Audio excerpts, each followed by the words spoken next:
Welcome in to Sunday action on Blaze Radio. Jack Connolly and Anthony Saccuman bringing Game 3 of this series between Loyola Marymount and Arizona State. The Sun Devils have handled the Lions so far in the first two games of this series. ASU outscoring LMU 21-5, but a lot of that damage has come in the late stages of these first two games. Yeah, you know what? The first couple of innings for each game for the Sun Devils, it's been quiet. It's a couple of solo blasts in last night's game, and same with Friday. But overall, the approach hasn't really been there, as Willie Bloomquist has been saying. So in order for them to really hit the ground running here, that approach that they found in the later innings needs to come out through the entire game. Anthony, what's that approach that Coach Bloomquist is looking for? Well, they want to work counts. They've been swinging at a lot of first pitches so far in these first two games, again, early on. They want to work counts. They want to get through the starter as fast as they can, because when they've gotten to the bullpen, they've done some damage. 4 homers on the weekend. A bit interesting for a team of a manager who didn't hit that many home runs throughout his 14-year big league career. Only 17 all-time for Willie Bloomquist. These Sun Devils can hit the ball, and they've shown that early. But how are they trying to stick to that approach of Bloomquist? Well, they've done a great job mixing power and speed. Again, Bloomquist in his presser last night talked about specifically Landon Harrison, who hit the second longest home run in Phoenix Municipal Stadium history last night at 461 feet. He said, you put good swings on the ball and things like that happen. You don't need to try to hit a home run every time. You hit your singles, you hit your doubles, the ball will find its way over the fence, and if they stay disciplined and stay with their approach at the plate, those home runs will come, but teams that try to do that don't find as much success. Yeah, the Sun Devils, they've done a good job of utilizing the power. One of the downsides is a lot of their home runs, they've been solo shots. They haven't been able to break games open with the long ball the way they want to. Yeah, you know what? They have been solo shots, but it doesn't hurt to get them at all, right? So you'll take your solo shots, and again, it's not like they have a lack of crooked numbers. They've put up big runs in these last two games later in the game, so if the home runs come at the right time, great, but regardless, this team is capable of putting up big numbers in many ways. The Sun Devils taking the field with Cole Klecker, the TCU transfer, coming from a starting role, or coming from a weekend starting role for the first time. He's done good in his weekday outings. What do you think they moved him to the weekend rotation? You know what? They've had some, not struggles, but it's been an interesting start for the rotation so far, because they have so many arms who are capable of being starters in Division I baseball, not even being starters, but really being quality starters, guys that can go out in a Friday night and get you a win. So obviously Cole Carlone's done a great job in that Friday night role, and I think it's just a matter of giving guys opportunities to show who really deserves to be penciled in for a start every week. Yeah, Cole Carlone, been good, one of those back and rocks for the Sun Devils last year. Alex Overbay made his transition to the rotation. A lot of questions.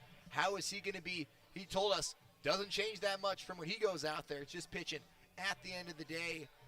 Cole Klecker, the transfer from TCU, has been good so far. Valley native originally from Chandler, Arizona. Hamilton High School native. Made 5 starts last year for the Horned Frogs. His first weekend start as the Sun Devils trying to carve out that weekend rotation. Let's take a look at the lineup for the Lions. Not too different for Donegal, Fergus, Jackson Wall, and 469 on the year. He's at the top of the card playing shortstop. Zach Wattis, Valley native originally from Chandler. First baseman, Zion Williams. In left field, Alex Gamboa at second base. Travis Friend, the freshman, shooting up the lineup. He's in the 5-hole after being in the 9th spot in the first 2 games. DJ Giorso at third base. Wynn Gurney at DH. Jake Lyle, the catcher. And Richie Klosik getting his first start of the game. Of the weekend, rather. Sun Devils in their Sunday cream uniforms. Gold numbers, cursive Devils on the front. Loyola Marymount in their baby blues. We saw those on Friday. Baby blue helmets, gray pants. Jackson Wall coming to the plate to start Game 3 of this series. The Lions trying to snap a 4-game losing streak. Jackson Wall digs in from the right side. Klecker takes the mound. Looks him in. Beautiful day here in Phoenix. Klecker looks in, and we're underway with the first pitch strike.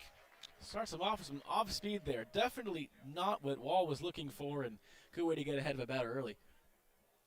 Takes that pitch in the middle of the zone. 0-1. Shoots that pitch foul to the first base side. Line drive off the Sun Devils baseball facility here at Phoenix Municipal Stadium. Talked about it, beautiful day, 85 degrees, not a cloud in the sky here in the Valley of the Sun. 0-2 now. Klecker, the right-hander, delivers. Fouled off. The back netting. Wall just a smidge late on a couple of these heaters. If you're Klecker, you might want to throw him another off speed, catch him off balance, but overall I think if Wall can get a smidge earlier, he's right on top of this. 0-2. Nobody on, nobody out. Top of the first inning. Pitch to Wall. Wasted a fastball high at 93. You don't want to leave him anything too good, though. 1-2 count, stay off the plate. Wall's got a .469 average, so definitely a tough out at the top of this Lions lineup. Klecker pitching his third game. He beat UConn and Oklahoma. 1-2 pitch. Looped into right field. Toigo cannot get there. It takes a hop in front of him. Nice two-strike knock to start this one for the Lions. Tough out is right. Floats one right over the first baseman's head, kind of into no man's land. Just too shallow for Toigo to get there. A nice start for the Lions, who, after last night, desperately need some offense early in this game. Fifth hit of the weekend for Wall. That brings up the first baseman, Zach Wattis. Wattis quiet yesterday. Homered on Friday night. Utility player can play in the infield and the outfield. First pitch to the lefties inside. McClyde to slide over to catch it in the lefties batter's box. We got TCU transfer, Wattis. A lot of guys on these two teams transferred over from TCU. Yeah, these guys teammates last year, Klecker and Wattis. 1-0. Changeup sails outside at 76. Now 2-0 for giving up the leadoff base hit. Now Wattis put a great swing on the ball on Friday night. Went opposite field into his own bullpen. He likes to go in opposite. He likes going opposite field for sure. So trying to stay inside, and making him pull the ball, probably is a strategy here for Klecker. 2-0 jam shot to the right side. Play off the one hop. Flip to second. Contreras gets one. The leadoff runner is retired. Wattis reaches on a fielder's choice. Little squibbler played off the hop by Contreras. Flipped it to Mutsaritis over there. PJ Mutsaritis, the Cal transfer, back at shortstop after playing on Friday, not being in the lineup last night. Beckett Zavorik at third base, the aforementioned Contreras at second, and Landon Hairston at first. Cohen to Cly doing the catching, gets his first start of the weekend. Then Sam Myers in left, Dominic Longo in center, and Dean Toigo in right. One out for Zion Williams. First pitch upstairs for ball one. Obviously a familiar name in the sports world. Missing the last couple letters, but Zion Williams, one of the bigger guys in this LMU lineup, got a lot of power, a lot of speed. Williams fouled the 1-0 back. Williams, originally from the Pacific Northwest, University Place, Washington. Started his career in the junior college ranks at Tacoma Community College. Returning to LMU for his second season. Throws over to first. Short lead for Wattis. Williams hitting .231 on the year with 3 homers and 10 RBIs so far. And 6'4", 234 pounds. Big guy, had 2 hits last night. Definitely a threat here.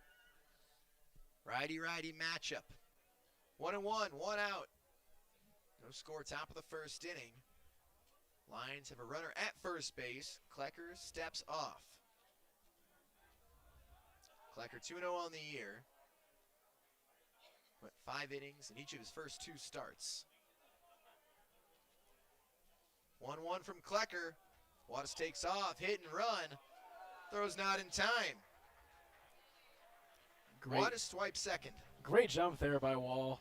Really, Nikolai really had no chance to get the throw there in time. But great jump, great run, and now, again, the Lions need offense. They had a really, really tough night last night. Not a great night on Friday either. So, runner in scoring position early here is big for them. Wattis just swiped his 6th bag of the year. Runner in scoring position. There he goes for third. Hit and run again. The throw to third. Not in time. Zavorik dropped the ball. See, that one was not as good of a jump. He definitely had a chance to throw him out there. Throw sailed on him a little bit high, a little bit to the left, and Zavorik wasn't even able to make the catch. I don't think it would have mattered anyway. 2 bags in a row for Jackson Wall. So Williams struck out on the pitch, swinging. 2 outs. The runner at third base for LMU. That brings up the second baseman, Alex Gamboa. Can the Lions get their runner in? They had their chances last night. Traded 8 runners on base. First pitch to the lefty, Gamboa. Curveball low for ball 1. Gamboa, a Valley native from Queen Creek. LMU got a couple of those guys. Probably nice. Probably got some friends and family in attendance here for Gamboa. Gamboa's been good so far. 1-0 pitch. Ripped into right field. That's going to bring in a run. Gamboa, hard 90. Takes a sharp turn at first base. He stops at first, but the Lions take the lead. Base hit to right field. Great piece of hitting there by Gamboa. Stayed with it, inside-out swing, poked it over the first baseman's head once again, and seems like for the first time in a long time, the Devils have some work to do here. Klecker hoping to keep it to just the 1 run damage-wise, but good start for LMU in a run they desperately needed. The Lions hit 3 leads on Friday, took a 1-0 lead. Actually went up 2-1, and then 3-2. The Sun Devils woke up. First pitch is high. 1-0 to Travis Friend. Klecker does not want to make friends with him right now, I'll tell you that much. He wants to get out of this inning as fast as possible. Friend's another young player who's been really good for LMU this weekend. 1-0. Swing and a miss. Chase the slider. Klecker using a lot of off-speed so far. LMU has stayed with it for the most part. I've been impressed with how much they've been able to stay with that off-speed, not looking heater too much, but you have to wonder if Klecker will start using those fastballs. Low effort, pickoff move over to first base. Gamboa's back, diving. Friend, the true freshman from La Mirada, California. 3 for 4 last night. Another look over. That one with a little bit more oomph on it. Tried to catch him sleeping after the first move. Loyola Marymount up 1-0. 2 outs, top of the first. Gamboa's at first. Friends at the plate. 1-1 pitch. Another stolen base attempt. This one's a strike down to second. Nikolai throws out Gamboa. Wattis works his way around the bases, steals second and third. Gamboa drives him in. After their half inning, Loyola Marymount takes a 1-0 lead. Sun Devils coming to the plate for the first time when we come back.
We'll go back to Phoenix.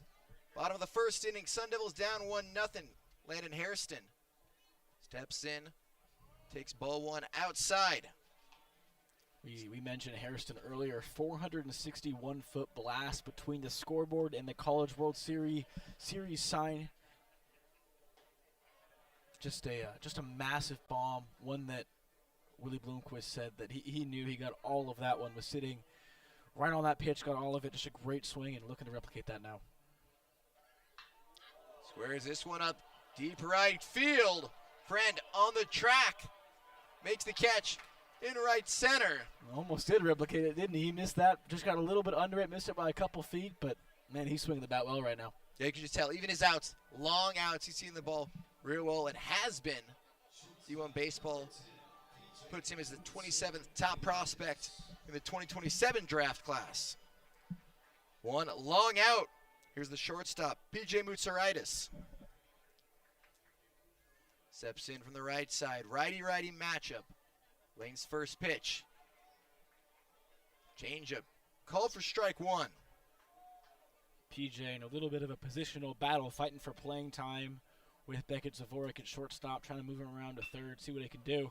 Chopper up the middle, diving snag by Wall, throws from his knees, not in time. Moutsaritis legs out an infield single. I can't believe he even got a glove on that ball. That was really impressive. If he got even to his knees to throw that ball, he probably would have had him, but when you're throwing from your stomach, a little bit harder to get an accurate throw across. Moutsaritis on first with a one-out single. That brings up Dominic Longo. Longo in center field, 3 for 3 on Friday. Steps in with the runner on first. Lane takes a look at first base. Righty-righty matchup. First pitch to Longo, low for ball one. Good eye by Longo there. Another Sun Devil who's swinging the bat really, really well right now. Trying to work a couple more pitches just like his coach said. Get a good pitch to hit. Fine grass. Dominic 1 for 4 last night. Pick off over to first. Moutsaritis a threat to steal. 5 for 6 on the year.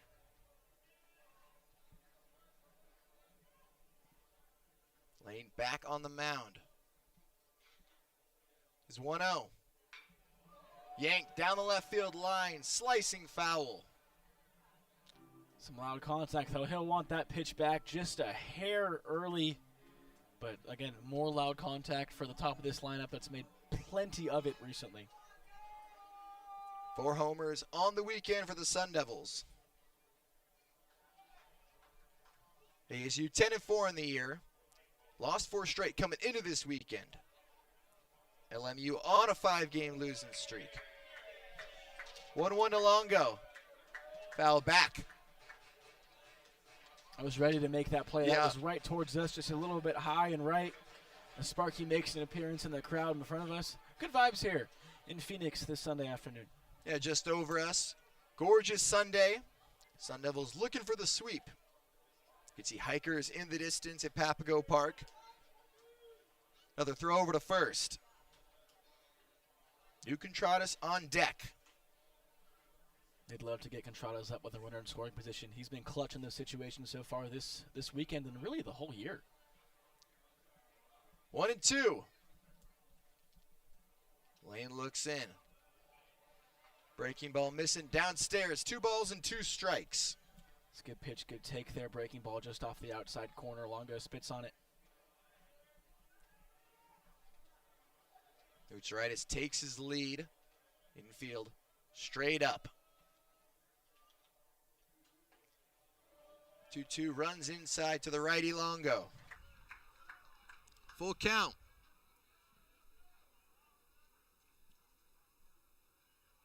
We'll take a look at the Lions defensively after this pitch. 3-2, 1 out. LMU has a 1-0 lead in the bottom of the first inning. Checks over to first.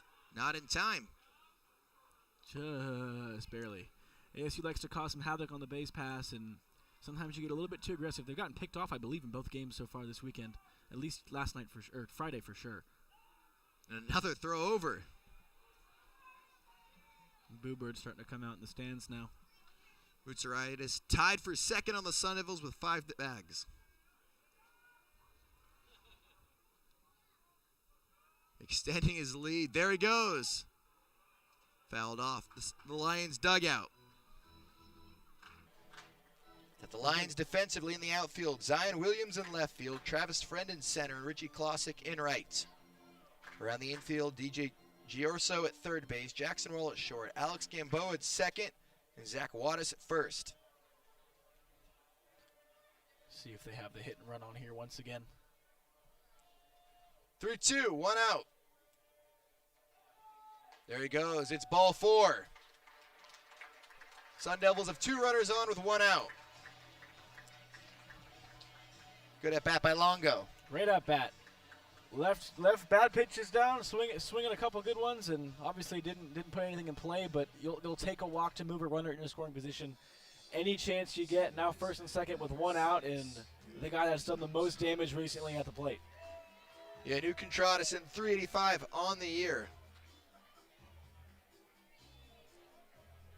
Redshirt junior from Hawaii. Selected by his teammates as co-captain of the Sun Devils. Has 2 runners on with 1 out. Third baseman is in. Ripped just foul along the left field line. 3 doubles already for the year. Just missed a 4th one right there down that left field line, but for a guy not really known for his power, already 5 bombs, 8 extra base hits total, he can do some real damage. Contradas 2 for 4. Had an RBI double in the bottom of the first inning last night. 0-1. Pitch missing inside. Ball on a strike to the Sun Devils second baseman. Only 5 strikeouts so far in the year. A very tough guy to put down on strikes. Will put the ball in play. 1-1. Curveball dips below the zone. Sun Devil coach Willie Bloomquist said he wants to mix guys into the lineup. There's a position battle at shortstop, but there's no way he's taking Contradas out of the lineup soon the way he's swinging. I wouldn't either if I were him. Flied into left. Williams plays it off the wall. This will score Mutsaritis easily. And another RBI double. I think Contradas hurt himself. Yeah, he's down after an awkward slide at second base. The trainer. He's a guy who's fought injuries so far throughout his career, and even running into second, he looked hobbled. We'll see if it was a hamstring, maybe rolled an ankle, but did not look pretty. Does stand up now. Good to see him standing up. 4th double of the year. 20th RBI of the season. We're in the 15th game of the year. That's a big swing for Contradas. Again, 9th extra base hit now, but the concern now much bigger for a guy who's been the mainstay in this lineup and somebody who, again, has really been probably their clutchest hitter all season. And he's had multiple seasons riddled by injuries. So you hate to see this for a guy who came back walking off the field on his own power. Now the number one concern is his health right now. No noticeable limp or anything. I'm sure it's probably just precautionary, but not what you want to see early in this game. Sun Devils have a pinch runner. Austin Rolig, the redshirt sophomore, started last night's game. He's on to run for Contradas. Sun Devils have runners on second and third with 1 out. Garrett Michelle coming to the plate. But a notable development, Contradas has to leave the game. We mentioned it earlier. We were talking about Willie last night, saying there's no way you're going to take him out of the lineup. Well, you kind of just force his hand to do so, right? So it looks like he's going to be okay. It didn't look too serious. So for the guys that are going to step in like Rolig and such, it's important to make the most of this playing time. We'll get a base hit last night. Started at third and hitting the 2-hole. He has some experience. That brings up the DH, Garrett Michelle. First pitch to the lefties. Chasing a pitch low and out of the zone. He was ready to rip right there, wasn't he? He took a big hack, and the bottom just totally fell out of that pitch. Michelle, in his first season in Tempe, transferred in from Virginia Tech. Fastball missing away. A lot of transfers on this Arizona State team, but it really seems like all the guys are bought in to one goal, and that's to win. 1-1 off the plate. And, you know, that's hard to do with a team that has so many new players from different places that have learned different things their entire careers. But it seems like Bloomquist and the coaching staff have done such a great job of keeping everybody bought in. Michelle fouls the pitch right back to the netting. 2-2. Michelle had a multi-hit game last night. Had an RBI double and a base hit and scored 2 runs. 2-2, 1 away. Sun Devils have runners on second and third. They just tied the game up in the bottom of the first inning. Longo at third, Rolig at second. Chop to third. Here comes Longo. There's only going to be a play at first. Giorso throws across the diamond, 2 away. But the RBI ground out for Michelle puts ASU up 2-1. That's the type of offense that Willie Bloomquist likes. He said after the game on Friday night, sometimes you just need a ground out to second base. And that was a ground out to third base, but it works all the same. RBI ground out. Everyone's happy with that. Sun Devils take the lead. High scoring first inning so far here. Yeah. Rolig stayed put at second. Here's the third baseman, Beckett Zavorek.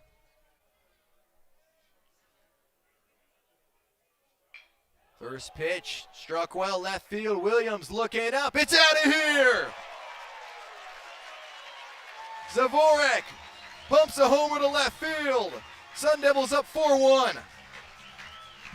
Zavorek looking for his pitch, got it early, scraped it just over that left field wall.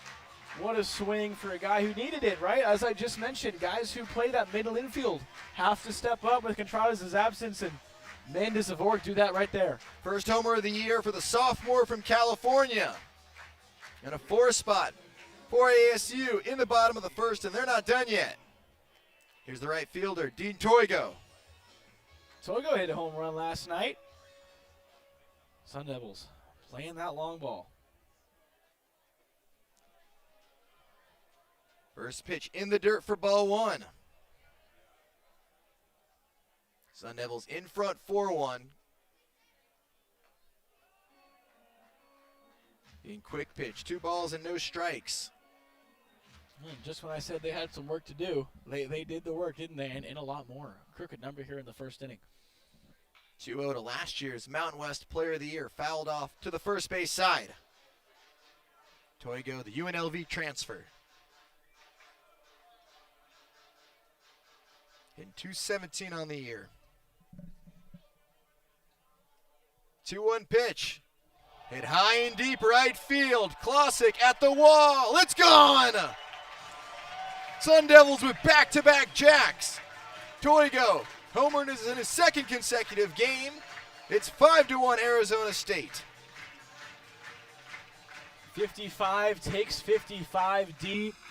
Pitch down and in, turns on that one, and that was way gone for Toigo. His second home run in less than 24 hours, and that crooked number from the second half of the first 2 games is showed up again here in the first inning. Yeah, wasting no time. Sun Devils, the first 2 games, it's taken them a couple of innings and to get the bats really warmed up. 15 of their 21 runs coming into this game have come in the 6th through 9th innings. The Sun Devils wasting no time. Cohen Nicolai fouls off the first pitch.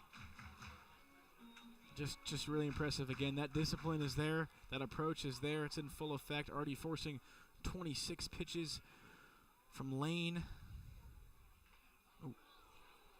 The 0-1 fouled off the umpire. Ouch. Home plate umpire Rob Minter. That one looked like it hurt. Yeah, takes his helmet off. He'll get some baseballs from the Sun Devil dugout.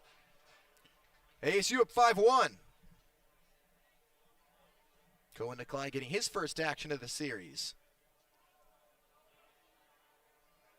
Sophomore transfer originally from Alaska. In his first year in Tempe, came down from Oregon. Just making his way down that Pacific coast. Yeah, that pitch outside. 1-2 to the righty, Nikolai. Nikolai, the 8th man to come to the plate in this bottom of the first inning. Fouls off the 1-2. Sam Myers is on deck.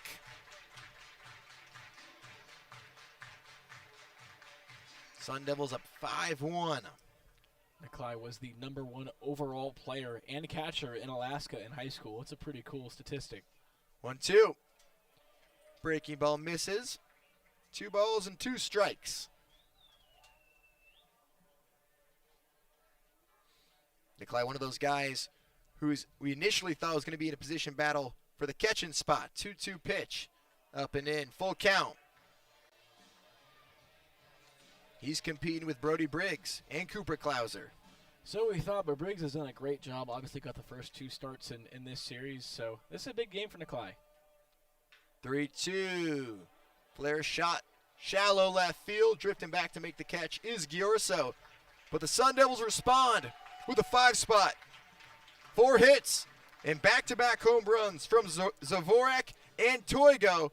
But Arizona State up 5-1 on Loyola Marymount after 1.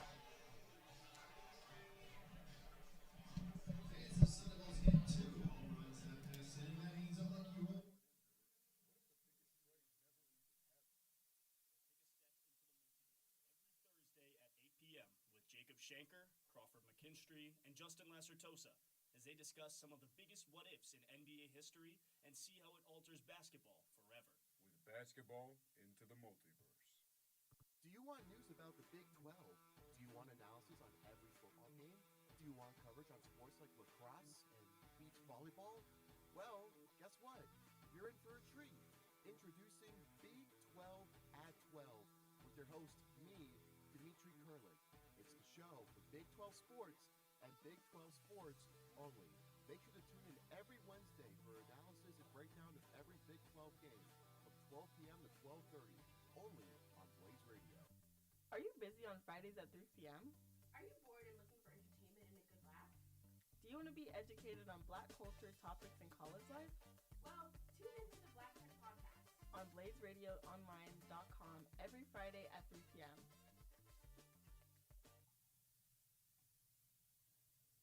If you're a tennis fan and want to take a little break from your day, I'm serving up a show for you.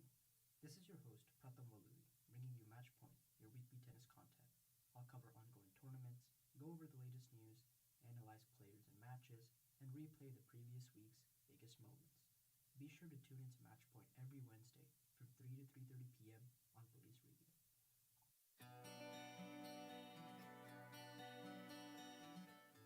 Blaze Radio needs your support. If you want to donate to help Blaze Radio, go to blazeradioonline.com.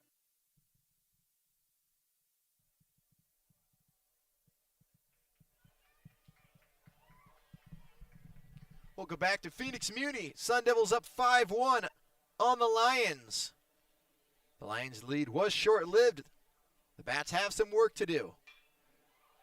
Pitch struck well, dead center field. Travis Friend, dead center. It's out of here. Friend with the response.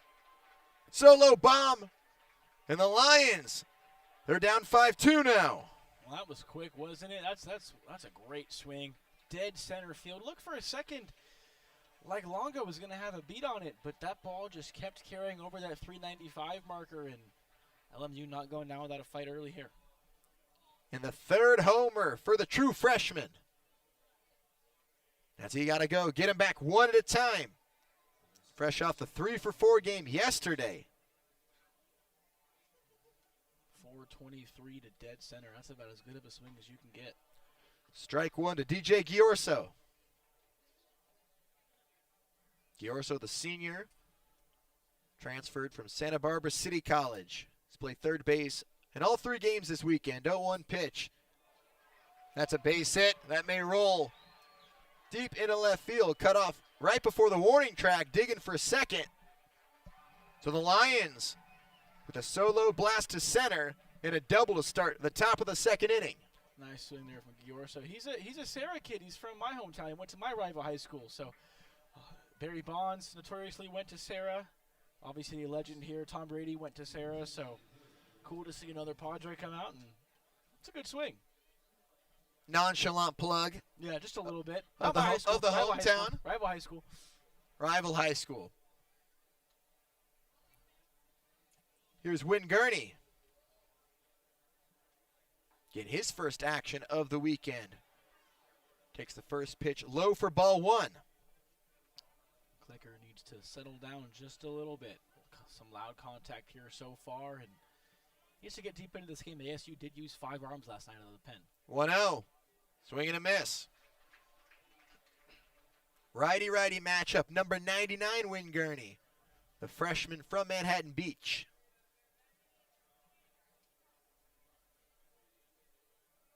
Getting his 4th start of the year. 1-1. Fastball outside. 2-1 of the Lions DH. Runner on second base. ASU up 5-2.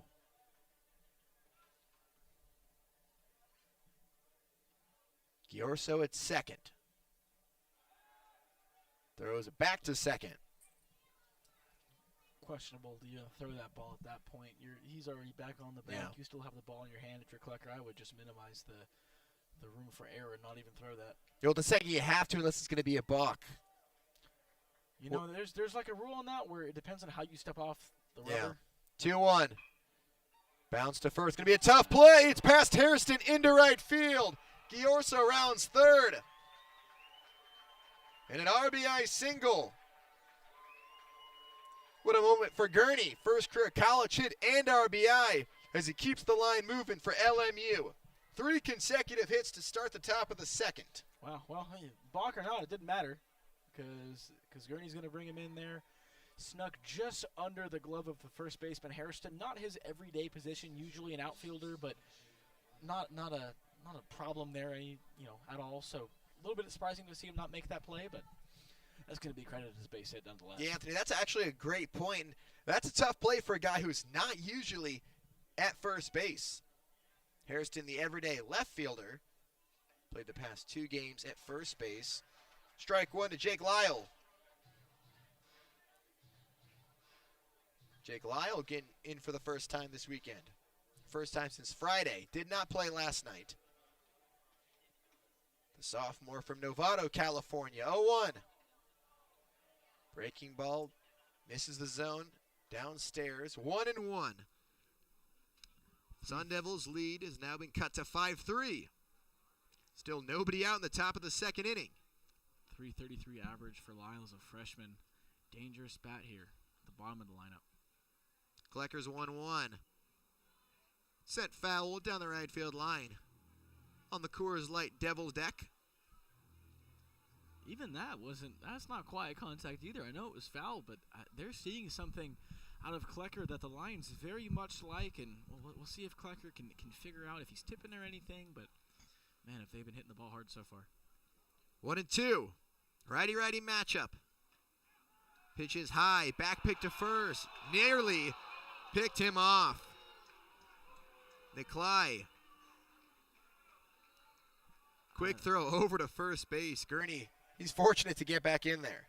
Crowd was shocked at the call. I was kind of shocked at the call from our vantage point. He looked out to me. Maybe didn't get the tag all the way down, but yeah, it looked pretty bang. Lions nearly got picked off yesterday with a throw to second base, but Zavorik dropped the ball. Sun Devils coach Willie Bloomquist was frustrated about it. I don't think he's dropped it from up here. 1 out.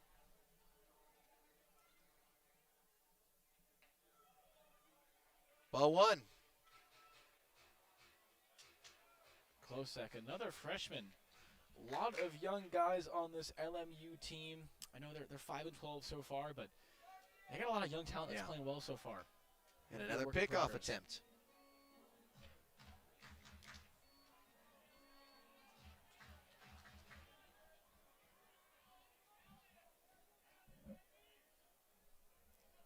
Nobody yet, or 1 out.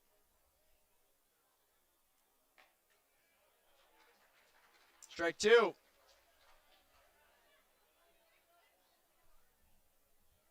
Winfield's at first base. Lyle 1-1.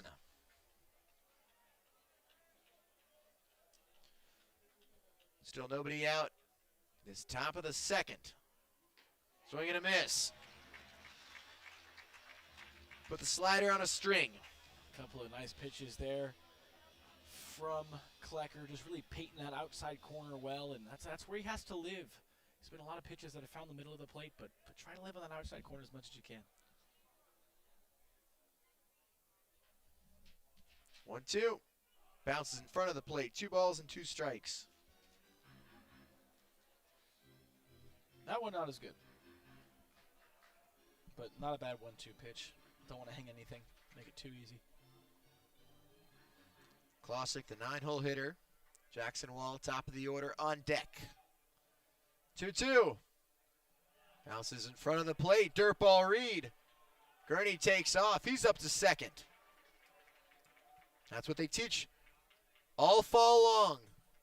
Take those extra bags. That one hurts. Now you got another runner in scoring position with only 1 out.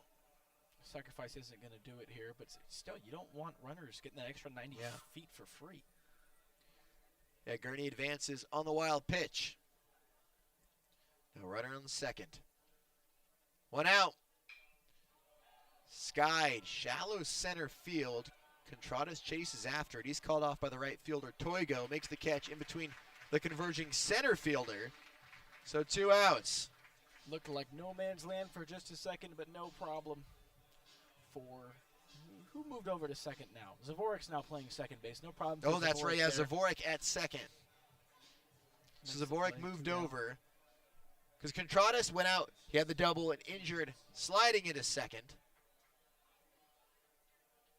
We'll take a look at the changes. Rolig at third base. 2 outs for Jackson Wall. Goes after the first pitch. Dribbler to short. Bootsaritis throws him out. Ends the inning. Quick response from the Lions. Leadoff solo shot from Travis Friend. Then a double and an RBI single from Gurney.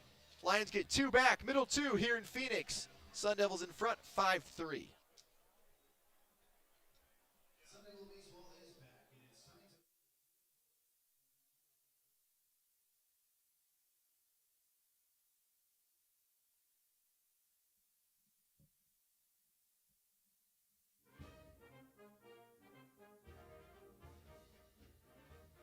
Welcome into the College Carousel. We unpack the latest in college sports from basketball to football to softball and more. Join your hosts Anthony Saccuman, Memphis Coles, and Annie Wingert every Tuesday at 4 p.m. streaming on blazeradio.com so we can spin you around the College Carousel.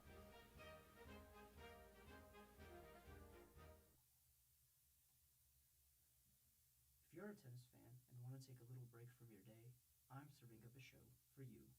This is your host, Pratham Waluli, bringing you Match Point, your weekly tennis content. I'll cover ongoing tournaments, go over the latest news, analyze players and matches, and replay the previous week's biggest moments. Be sure to tune into Match Point every Wednesday from 3 to 3:30 p.m. on Blaze Radio. I'm not a man of many words, so let's keep this short. First things first, I have a show. What type of show? A radio show. What do I do on this said radio show? Simple. I play music. What kind of music? I play whatever. That's kind of my whole thing. Oh, what time are you on? I usually play late nights on Wednesdays. Like I said, it's kind of my whole thing. But why Wednesdays? I don't know. It was pretty convenient for my time. When do you... You know what? Forget this. Just listen to my show. Whatever FM After Hours, I play every Wednesday night at 9:30 on Blaze. Just tune in, alright?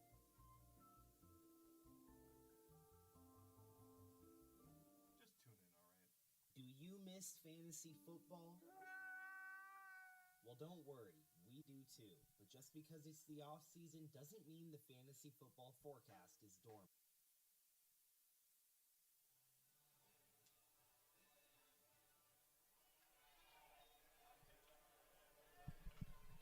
Bottom of the second inning, Sun Devils in front 5-3 on the Lions.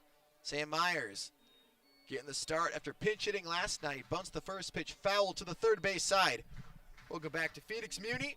Jack Connolly and Anthony Saccuman bringing you Big 12 baseball on Blaze Radio. We got some offense here in the Sunday series finale.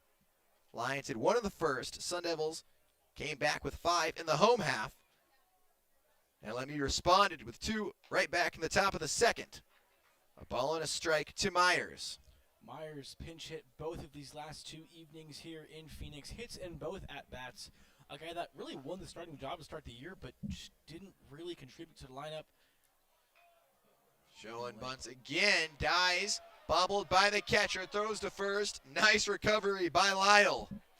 And not what he wanted to do there in his first lineup. That bunt just didn't really go anywhere. Died right in front of the plate. Barely stayed fair. And kind of leave yourself no chance with the catcher having to move mere inches just to pick up the ball. Yeah, he had a chance to beat it out. Lyle fielded it fair, knocked it foul back into the lefty batter's box, or the right-handed batter's box. But able to make the play, 1 away. Top of the order coming to the plate for ASU in the bottom of the second inning. Sun Devils in front, 5-3. ASU 9-0 at home. They're pretty tough to beat at this ballpark, but 1-4 on the road. It was a tough Southwest road trip against SEC competition. Each team was ranked. They split with Oklahoma, but fell in a 3-game series at Globe Life Park in Arlington, Texas, home of the Texas Rangers. They lost to Tennessee, Texas A&M, and Mississippi State. And resoundingly frustrated Willie Bloomquist, challenging his team this week. It was that last game in Oklahoma where they blew the lead in the 9th inning, I think really hurt the momentum of this team, losing that game. But, they left that weekend thinking they're just a couple pieces away. If guys start stepping up a little bit more, they can compete with those big teams and maybe soon here find themselves in the AP poll. Ball 1 to Landon Hairston. The 1-0. Righty-lefty matchup. Ball 2 low, and that was the overwhelming sentiment is they're not at the level they want to be yet. But they can be, all right? I think that's the other thing is they felt better about it. They felt better about the way that they played, and they left thinking that they could have competed because there are years they'll go there and they don't even think they can. But this year they did. 3-0. Landon Hairston in a major hitter's count right now. Fastball missing low. 4-pitch walk to the Sun Devils leadoff man. Hairston's on for the first time today. I wouldn't want to pitch to Hairston either. I don't blame the guy. Hairston 3 for 5 last night. 0 for 1. He flew out to the warning track in right center in his first trip. He walks in his second. That brings up the shortstop, P.J. Moutsaritis.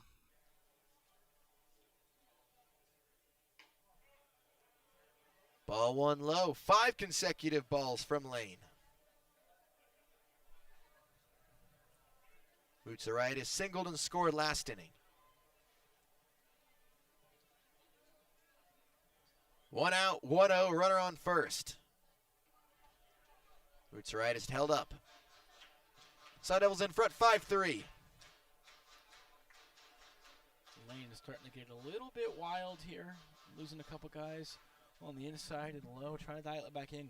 When your team gets you a couple runs back, you need to keep it that way. 2-0.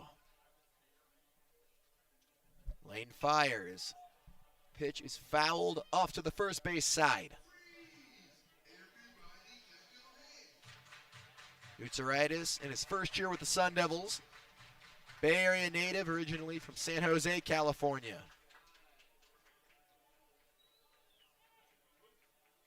Cal transferred into Tempe with his teammate Dominic Smaldino. Checked over to first. Hairston's back in time. Hairston is a threat to steal bases, 5 for 7 on the season. 1 out and 1 on. Lane comes home, fouled off to the third base side. Ricocheting off the tarp. Jack Connolly, Anthony Saccuman on the call for this series finale. His offensive shootout early. Bottom of the second inning. ASU up 5-3.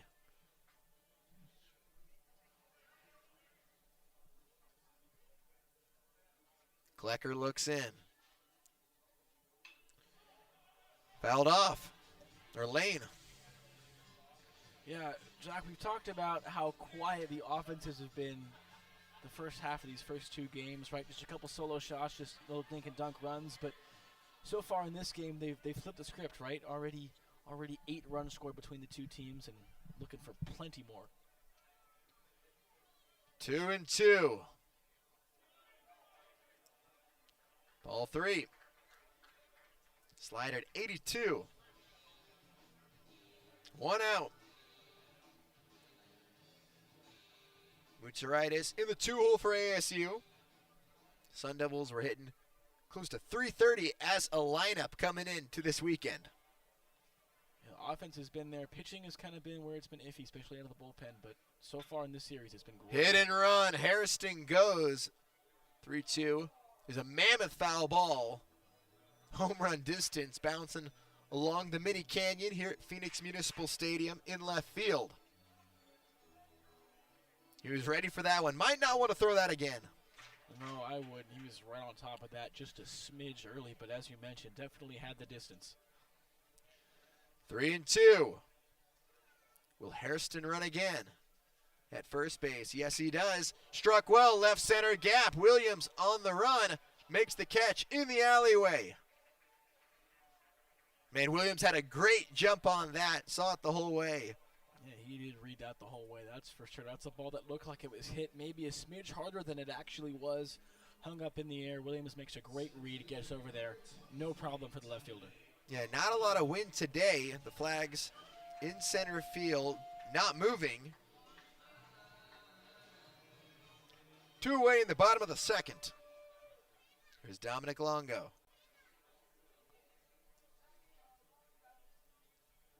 Two outs and a runner at first base. Longo fouls that pitch back. 0-1.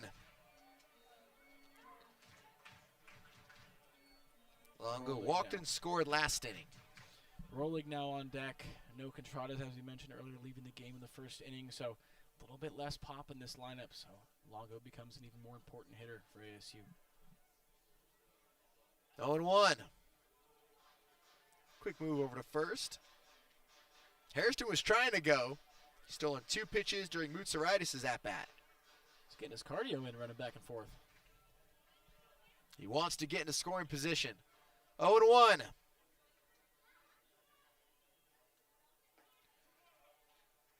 Evens up the count. That pitch missing inside to the righty Longo. Righty-righty matchup. Perfect day here in Phoenix. 85 degrees, no wind, no humidity. Errant pickoff attempt, skips away from Wattis. Hairston's going to take second. He's digging for third. He's into third with no time. Standing up, pickoff or cutoff throw is botched. Bodied up by Wall.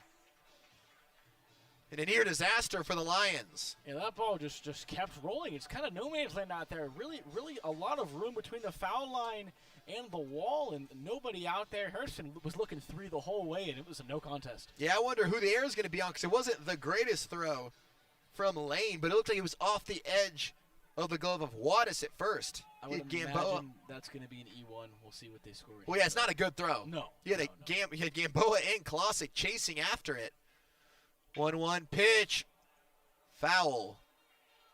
Off the sidewall in left field. Or on the left side, rather. Just a hair early. ASU can sit back just a smidge. It is ruled an E1 officially. Yeah. Well, you talked about the Lions hitters starting to get more comfortable with Klecker. These Sun Devils are starting to get comfortable with Lane. You could just see it in the swings they're taking. Well, you score 5 runs in the first, you look pretty comfortable. Ball 2. Well, credit to the Lions bats coming right back, getting 2 runs in the top of the second. Oh, absolutely. When you have a quiet first couple of games, getting runs early is huge, and I know they're still down, but it's a good feeling for the Lions. 2-2. Reaching for it. Hot shot to third. Giorso throws out Longo. And the Sun Devils strand a runner at third base. Big zero put up by Avery Lane. We're going to the third. Arizona State up 5-3 on Loyola Marymount on Blaze Radio.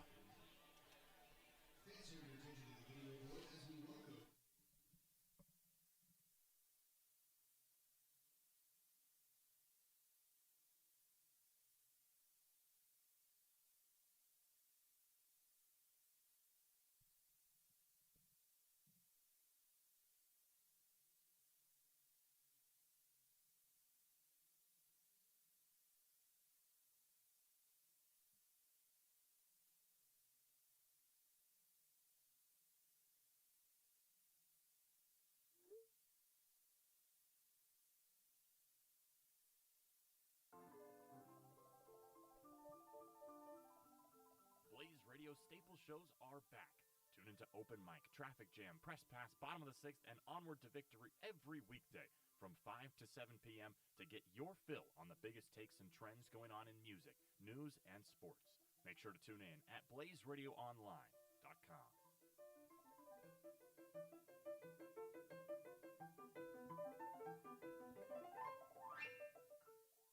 What if your favorite player never got injured, or what if the biggest trade never even happened? Well, take a step into the multiverse every Thursday at 8 p.m. with Jacob Shanker, Crawford McKinstry, and Justin Lacertosa as they discuss some of the biggest what-ifs in NBA history and see how it alters basketball forever. With basketball into the multiverse. If you're happy on a Sunday, tune into The Jay Foo Show. If you're happy on a Sunday, tune into The Jay Foo Show. If you're happy on a Sunday and you want to crush the day and or the week ahead, tune into The Jay Foo Show. That's right, I'm Jack Footer, a.k.a. Jay Foo, back with you Sunday morning from 10 to 11 a.m. for another awesome semester of The Jay Foo Show. So tune in and you will say it's the best time you've had all week. Top of the third inning, first pitch sent right back up the middle into center. Leadoff base hit for Zach Wattis. He's got Loyola Marymount going in the top of the third. Lions scored 1 in the first and 2 in the second. Can they keep the line moving and get closer? Sun Devils put up 5 runs in the bottom of the first inning. Avery Lane shut down the Sun Devils in the bottom of the second. ASU bullpen still very quiet. I know Klecker's only thrown 36 pitches, but a lot of loud contact. Already 6 hits allowed. I wonder how long they're going to let him go. Zion Williams steps in. Ball 1 low. Williams, the left fielder, 0 for 1 with a strikeout. Made a great play in left field. Rob Mutsaritis of extra bases last inning. 1-0. Ball 2 at 89.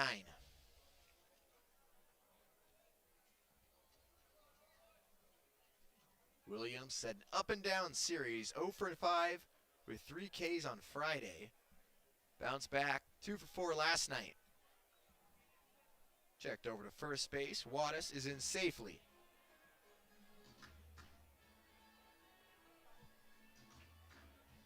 Again, Wattis stole 2 bags, second and third, back in the first inning. Will he take off again? 2-0 pitch just off the plate. 3-0 to Williams. I jinxed the ASU bullpen, as now somebody is starting to get loose over there as Klecker's down 3-0 in this count as well. So don't want to let this another inning get out of hand and potentially tie this game or even get the lead. A right-hander up and throwing in the ASU pen. 3-0 fouled off. How about the 3-0 hacking from Williams? Yeah, he was up there ready. I'm not sure I would have swung in that position, especially watching Klecker kind of lose his control here over this last inning or two. But hey, he saw something he liked and took a hack at it. Alex Gamboa on deck. Runner on first. Nobody out. Top of the third. Back up the middle. Mutsaritis flips to second. Over to first for 1. Big 4-6-3 double play. Wipes away the leadoff single. It's a huge double play for ASU. A huge double play for Klecker. And I mean, that's about as routine as you get. Right to the shortstop. 6-4-3 on the turn. And suddenly brand new life for Klecker on the mound. And bullpen will quiet down a little bit. Yeah, Klecker might have bought himself some leash with that right there. Big time turn. Especially if he can get this next batter out relatively quickly. But Gamboa, a good start. 1 for 1 so far with a single. First pitch to Gamboa. Fastball inside for ball 1. Gamboa drove in the first run of the game back in the first inning. Ripped a base hit to right field. 1-0. Ball 2 high. Sun Devils playing tendencies here. Mutsaritis playing shaded up the middle. He walked a little bit back to his typical position. Klecker's given up more hits today than he had all year combined before this game. 2-0. Ball 3. So I know not used to being a weekend starter, but it's still kind of the same thing as Overbay said last night in the press conference. So interested to see if a little bit of nerves here in a different bump day. I think Overbay might have been lying to us when he's like, it's just pitching. I mean, it's a little bit different, right? You want to be a starter. That's what you want to do. There's a strike. And that's the answer you want. You don't want it to be any different because the pitchers aren't making the decisions. Of course, right? Yeah, you want to be as composed as possible no matter the situation, no matter what day, what inning. You want to go out there and be your best self on the mound. 3-1. Ball 4. That's not a bad spot. That didn't miss by much. It's a good pitch, good take. Just that inside. That didn't miss by much at all. But the 3-1 count, I'm not sure I'm swinging at that either. So. No, I agree with you. That is be a tough pitch. Not a lot you can do with that one. So a 2-out walk for Gamboa. Brings up Travis Friend. With a moonshot. Yeah, the freshman Friend got things jumping last inning. Leadoff solo shot. First pitch. Strike 1. Friend's had himself a heck of a series. 5 for 9. 3 for 4 yesterday. Solo shot here this afternoon. 0-1. On the ground to short. Mutsaritis slides over and throws to second for the force out. Clacker works around a leadoff base hit and a 2-out walk. Puts up a 0 in the top of the third. Middle 3 in Phoenix. ASU up 5-3 on LMU.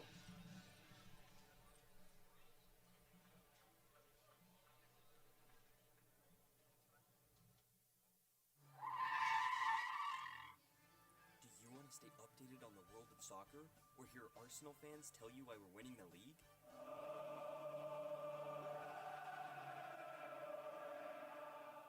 Then you need to tune in to Park the Bus on Blaze Radio. Go to blazeradioonline.com at 10:30 every Tuesday morning to hear Alex Swift and Bob Luke, alongside the occasional guest host, talk everything soccer.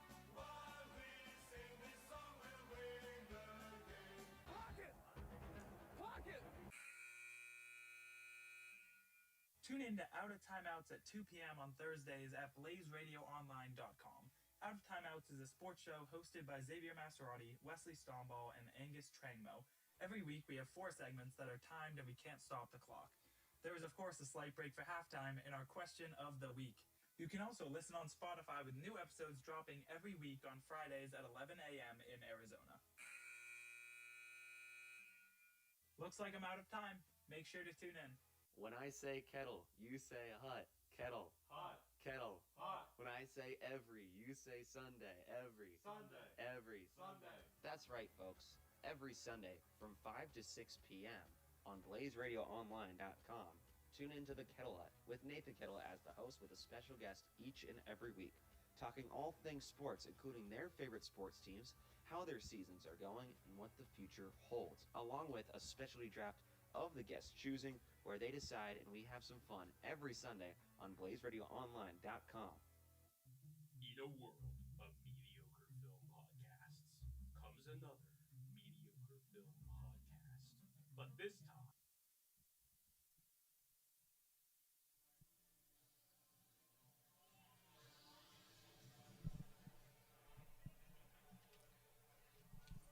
back at Phoenix Municipal Stadium, bottom of the third inning. Arizona State up 5-3 on Loyola Marymount. In this series finale, Sun Devils looking for the sweep. Strike 1 to Austin Rolig in his first plate appearance of the day. 0-1. Muscled into left field. His first hit of the day. Rolig doing a great new Contreras impression. Came in for him after the injury in the first inning. Didn't look to be too serious, but really, really nice for ASU in this game if Contreras could put up close to the production that, Rolig could put up close to the production that Contreras would. Yeah, Rolig started at third base last night. 1 for 5. He's trying to get his innings. There's a lot of hungry mouths trying to get fed. It's only 9 spots for these Sun Devils. Garrett Michelle steps in for the second time. Ball one outside. Michelle had a quality out in his first trip. Ground out to third, drove in the run. The second RBI of him for the weekend. 2-0 outside. Yeah, his first one, our RBI of the weekend, was a great swing last night. One of 3 Sun Devils to hit one out in last night's ball game. Great swing, and a guy who continues to work his way up the lineup. 2-0 to Michelle. Fly to center. Friend retreated back, moves over to his right to make the catch in left center. Hit it off the end just a little bit. Not a bad swing by any means, but man, he wants that pitch back. Yeah, he just missed it. One away for Beckett Zavorek. Zavorek started the game at third base, now playing second.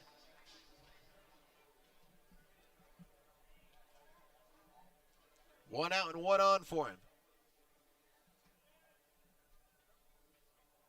Squaring bunt, fouls it back. Zavorek, the sophomore from Fresno, California. Played in 13 games last season as a true freshman.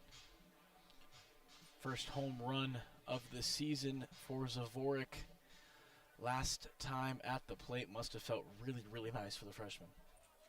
Yeah, just get out of here in left field. 0-1, sharply rolled to third. Giorso bobbled it, recovers. Not in time. Zavorek's aboard. Reaches on the air by the third baseman. Did a nice job staying with it even after bobbling the ball, but with Zavorek's speed, just really no chance after misplaying it the first time. Yeah, you got to field it cleanly. Throw out a guy like Zavorek. Runners on first and second for Dean Toigo. You mentioned it, these Sun Devils are seeing the ball well. Toigo's really seeing it well.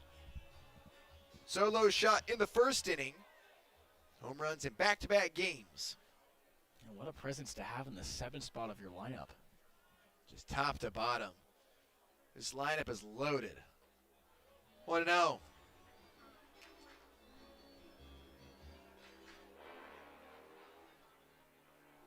Toigo transferred from UNLV.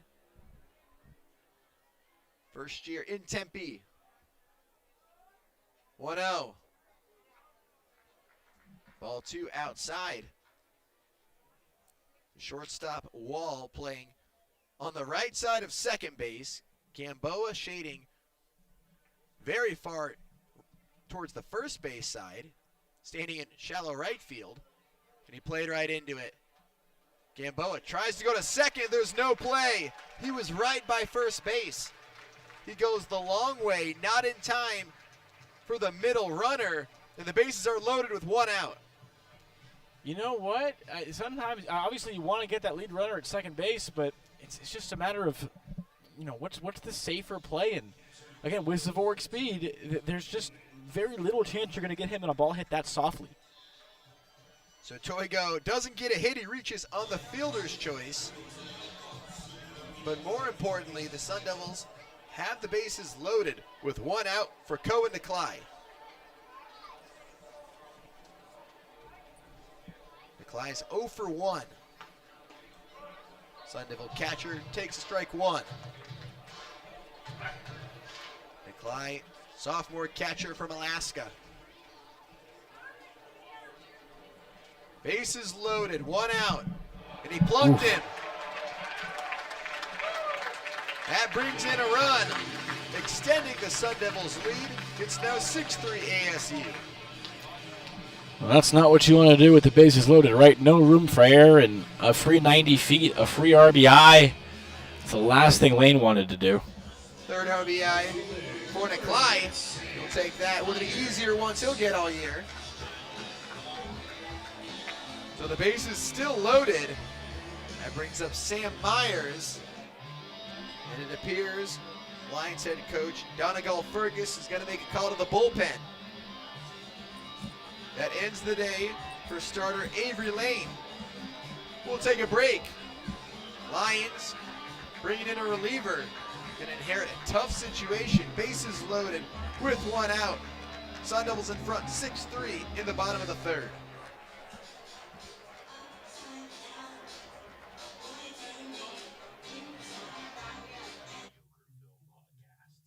Comes another mediocre film podcast.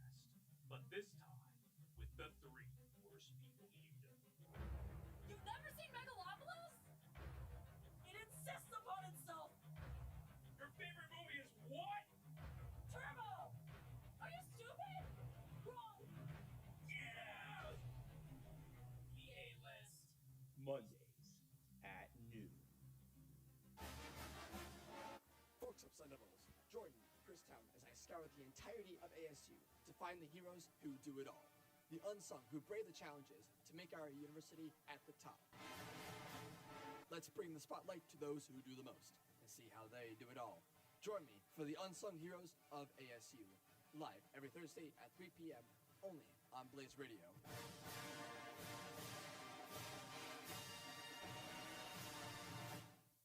Introducing Minor League's major show, Up on Deck. As I'm your host, Tyler Wargo, going to give you guys the insights and the analysis on prospects that surround the minor leagues and even rating and ranking ballparks that surround the minor leagues. This is Blaze Radio's longest running show dating back to January of 2022. We hope to see you guys tuning in every Sunday from 6 to 7 p.m. on BlazeRadioOnline.com. Hello, gorgeous people. It's Natalia Marin, and I have a secret to share. I have a new show. It's called The Mood Board, and it discusses what should be on your mood board every single week. Whether it's a new fashion tip, useful beauty trend, fun up-and-coming artist, or the next movie you just have to see, you will know why I love it and why you should too. It's every Tuesday at 4:30 on BlazeRadioOnline.com. So sit back, relax, and enjoy learning about our new obsession. Imagine, every 6 to 7 days, a massive event takes place within pop culture. You don't even know or hear about it. People start calling you Unk because you don't have ball knowledge. Well, look who's here to save you. It's Caleb and Kaylee. Tune in to Niche for Niche every Wednesday from 4 to 5 p.m. on BlazeRadioOnline.com. Listen to us talk about current trends in pop culture, curate a playlist based on the vibes, and interview local Arizona artists from time to time. Come be a part of the crew and listen to us every weekday. Bottom of the third inning, Arizona State in front 6-3. They bounce Loyola Marymount starter Avery Lane from the game. He lasted 2 1/3, gave up 6 hits. For now it's 6 runs, but the bases are loaded. For the redshirt junior, Nico Riera on the mound. Sam Myers steps in for the second time. Goes after the first pitch, soft ground ball, off the diving Gamboa's glove in shallow right field. 2 runs are in to score. The throw to third. Runners are at the corners. And a soft 2-run single for Sam Myers puts Arizona State up 8-3. That's gotta feel so good for Myers, the guy who you mentioned earlier won that spot at the beginning of the year, but just did not really produce. And suddenly now, 3 hits in his last 4 at-bats, bringing in 2 right there. Big momentum. We talk about the Sun Devils mashing the ball. That swing just barely snuck its way to the outfield. Gamboa, the line second baseman, is playing near second base. Just hit it where the fielders weren't. Sun Devils up 8-3, runners at the corners. At the top of the order, coming to the plate, Landon Hairston. 0 for 1 so far.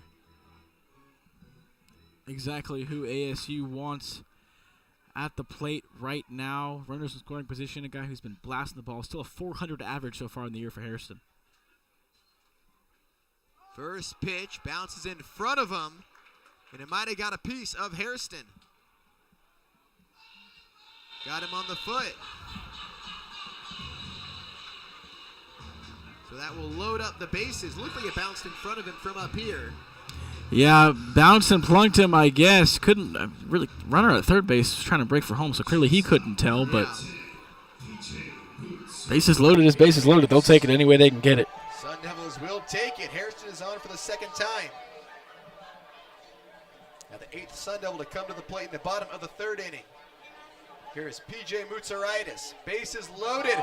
First pitch high off the glove of Lyle. Here comes Nick Cly. He advances and scores. All runners move up. It's 9-3 Sun Devils. They have runners at 2nd and 3rd. Just really getting out of hand here for LMU. Not a good pitch. As a catcher, regardless of the pitch, you got to get in front of that ball as best you can. I know it was a little bit wide, but still just not great defensively. Overall, not pretty. Yeah, Lyle had no idea where it was. Runners on 2nd and 3rd. 1-0 to Mutsaritis. Infield's in. Ball too high.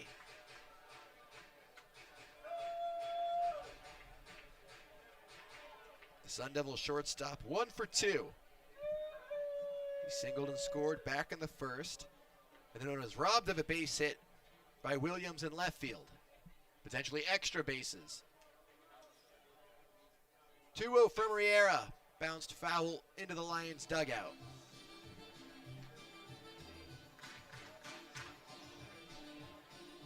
Nobody's up in the Sun Devils bullpen. There is an arm warming up with the medicine ball in the Lions bullpen. 2-1. Sun Devils up 9-3, looking for more.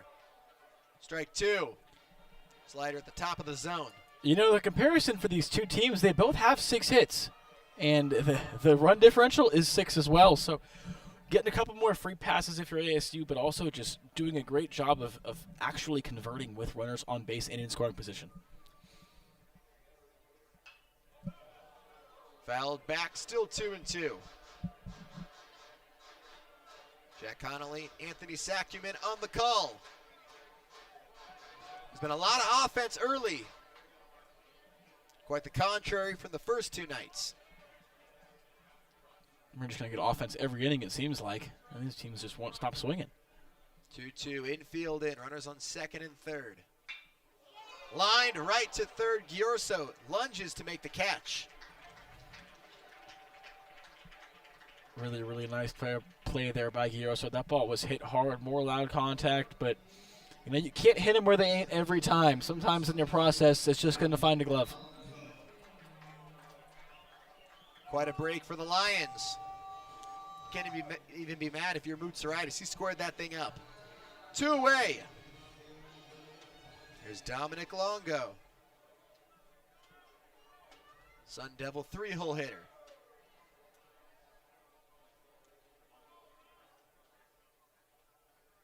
Righty. Swing and a miss. This inning started off with a base hit from Rolig. Michelle flew out. Zavorik reached on an error. Toigo reached on a fielder's choice. Nikolai was hit. Myers had the 2-run single. Hairston was hit. He advanced on the wild pitch. And the Mutsaritis just lined out to 3rd. Sun Devils trying to bat around here in this 3rd inning. Again, just a ton of offense early. Quite the contrary from those first 2 games, as you mentioned. Ball 1. Upstairs. Lyle had to leave his crouch to catch that one. ASU up 9-3.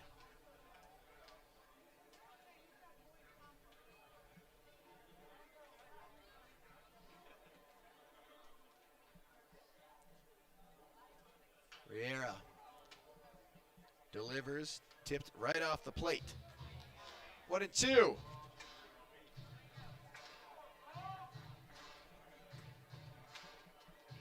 Riera from Long Beach, California.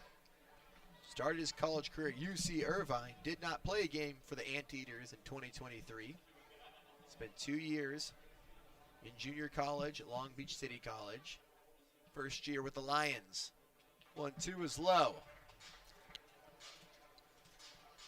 So 2 balls and 2 strikes. Hairston's at 2nd. Myers is at 3rd.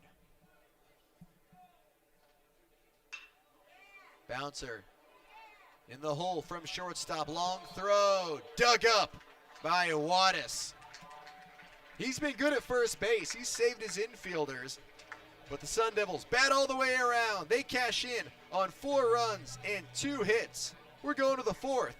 Sun Devils up 9-3 on the Lions, looking for the sweep.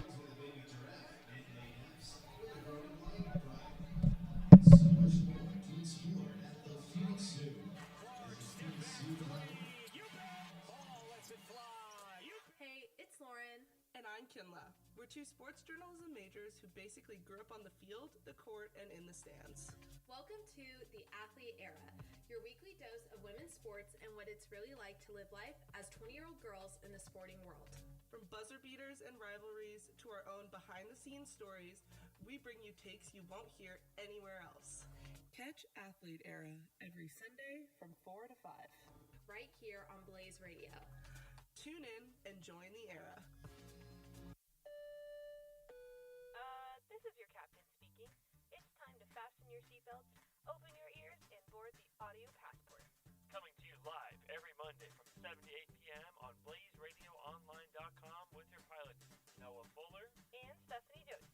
Each flight will explore the sound and critical reception of local musicians from a new destination. We hope you join us on this masterclass experience and choose the audio passport as your next airline. Safe travels and salutations. Do you like MMA or UFC? Well, come check out Unanimous Decision, the all-purpose MMA show where we interview professional fighters and debate past, current, and future events in the UFC. Tune in every Monday at 7:30 p.m. for the Unanimous Decision. Do you want...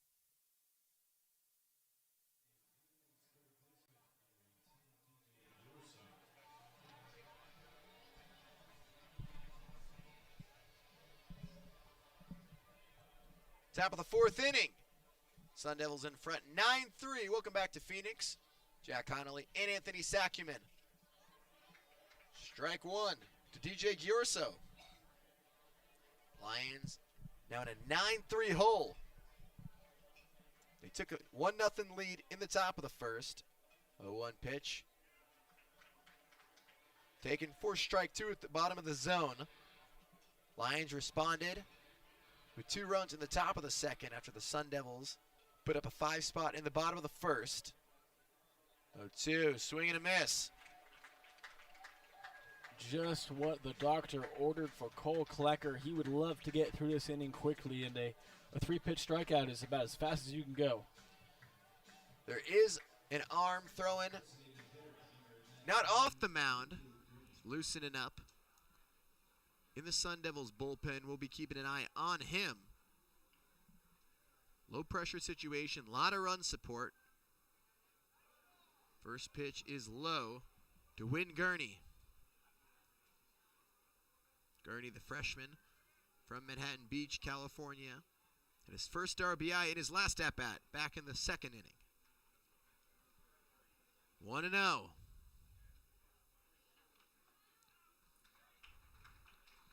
In there, evens up the count.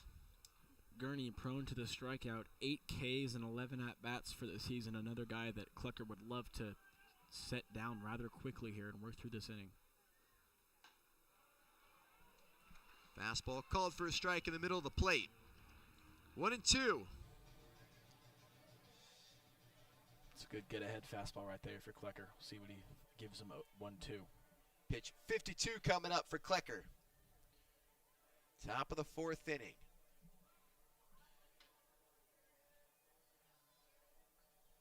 Gurney, the 7-hole hitter for the Lions. Fouled off. Just barely got a piece. If you can get through Gurney and Lyle here in this top of the 4th inning, he'll face the 9-hole hitter Klosik in the 5th, and then the top of the order. To potentially be in line for the win. 1-2. Fastball missing up. 2 balls and 2 strikes. Klecker's been good. First weekend start. Good opportunity work your way into this rotation. 2-2. Fly to right field. Toigo drifting back towards the warning track and makes the catch. 2 gone in this top of the 4th. Nice route there taken by Toigo. Not super crazy, but you never know what the sun in your eyes back there as you approach the warning track. It gets difficult. Routine out. At least he made it look like a routine out. Well, it was 2 down. Here's Jake Lyle.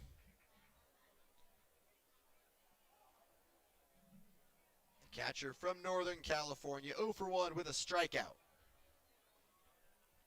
Went down looking in the 2nd. Ball 1 in the dirt.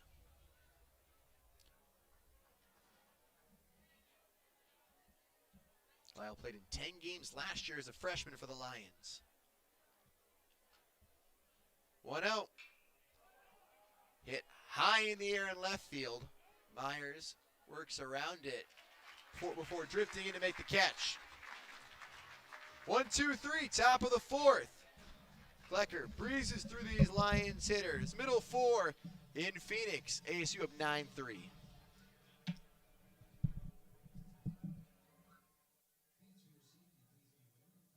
Do you want news about the Big 12? Do you want analysis on every football game? Do you want coverage on sports like lacrosse and beach volleyball? Well, guess what? You're in for a treat.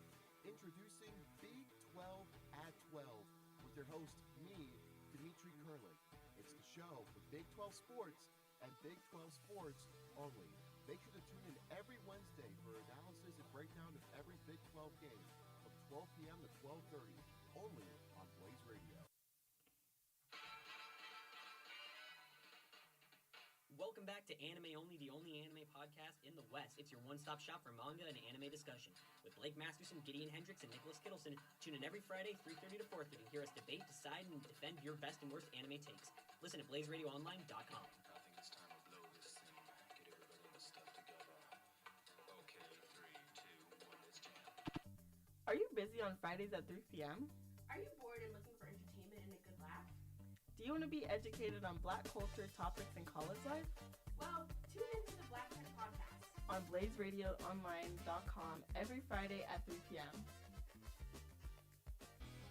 Have you ever wondered why your team can just never draft a quarterback? There's the big gaffe that has plagued Zach Wilson. Are you a sicko who wants to know how your season can come to a grinding halt? Breaks through! Or maybe it just feels like your team will never make the offseason moves to become a real contender. And they got there! If this applies to you, then tune in to Roll the Tape. Every Wednesday from 2 to 3 p.m. on Blaze Radio with Will Anderson, Avery Getchie, and Jack Kemler. Because it just feels better to know what you're watching the next time your team is losing.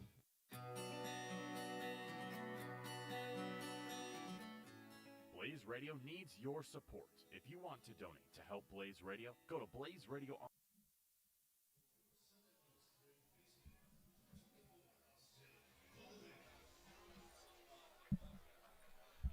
Bottom of the 4th inning. Heart of the order coming up for the Sun Devils. Austin Rolig, Garrett Michelle, and Beckett Zavorek due up for Arizona State. Line shot, left field. Williams misplays it. Gets turned around and one hops the wall. We're off and running here in the home half.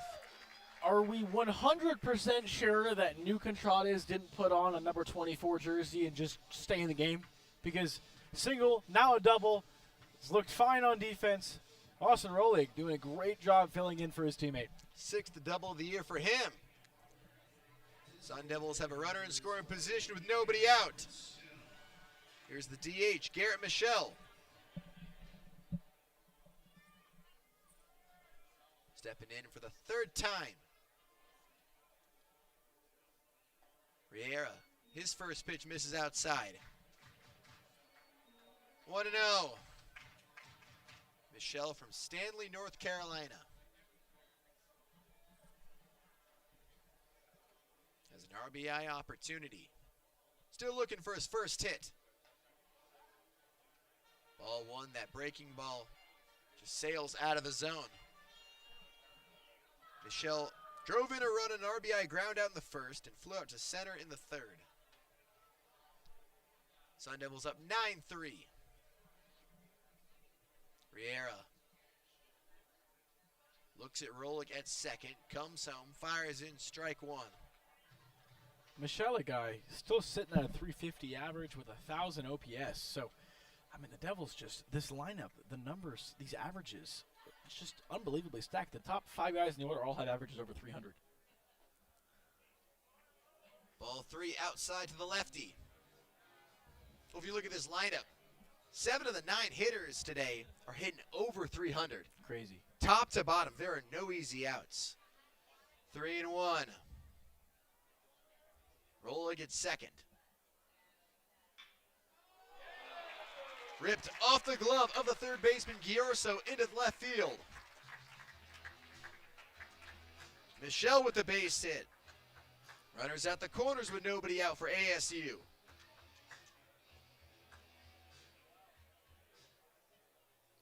Giorso nearly got that one. Just snuck over his glove. Almost was a great play, but did hold rolling at third. So first and third, nobody out now. No damage done just yet. Yeah, credit to Williams fielding that one quickly. But this game looks to be slowly getting out of hand for LMU once again. A familiar story for the last couple nights. Here's Beckett Zavorek. Strike one on the outside corner at his knees. Zavorek crushed his first homer of the year earlier today. 2-run blast in the first inning. 0-1, runners at the corners, nobody out. Oh. And it hit him on his shoulder. He'll take his base, and that will load up once again. I got a reaction out of me. That was way up, way in with a heater. Zavorek gave the pitcher a little bit of a stare down. He did, Rivera, but yeah, that looked like it hurt. Yeah. It was nothing to him though. Didn't show much of a reaction. Just tossed his bat and went on his way down to first. This is not who LMU wants to see at the plate with the bases loaded right now, with the power he's had the last 2 nights. Dean Toigo's homered in back-to-back games. Solo homer in the first inning. Had a solo shot last night. He takes a first pitch strike. Zavorek at first, Michelle's at second, and Rolig's at third. 0-1. Nobody out. Bottom of the 4th inning. Riera is 0-1. Fouled away to the left side. Onto the concourse.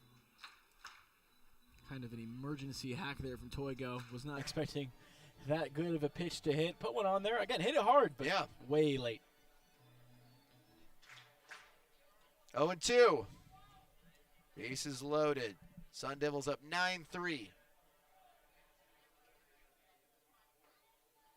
Just low.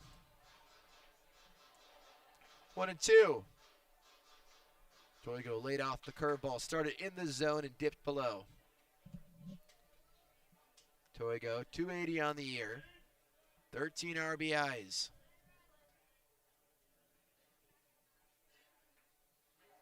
Swing and a miss. Toigo strikes out. One away in the bottom of the 4th.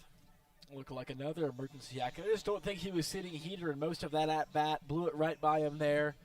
Not a productive AB for Toigo whatsoever, which is quite surprising, but still one out, still plenty of damage to be done if you're ASU. Here's Ko Niklai.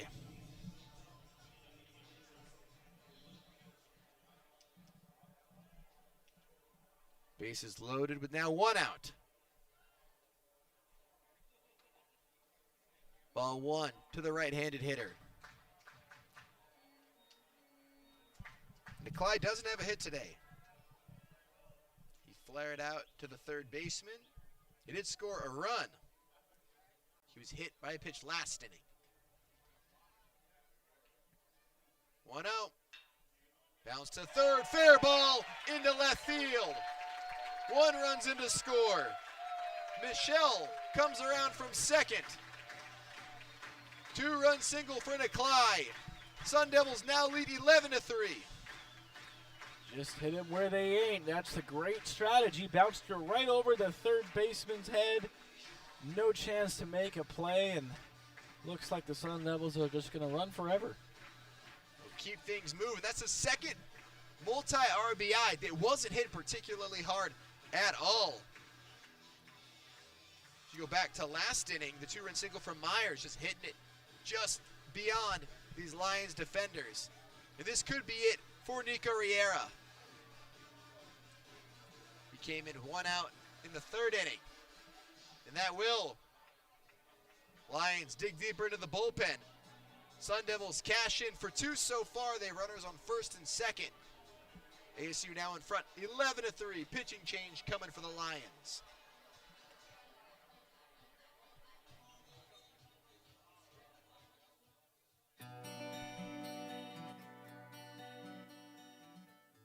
Blaze Radio needs your support. If you want to donate to help Blaze Radio, go to blazeradioonline.com and click on the orange box in the top left-hand corner that says Support Blaze Radio, and make a donation today to help ASU student radio station reach the next level.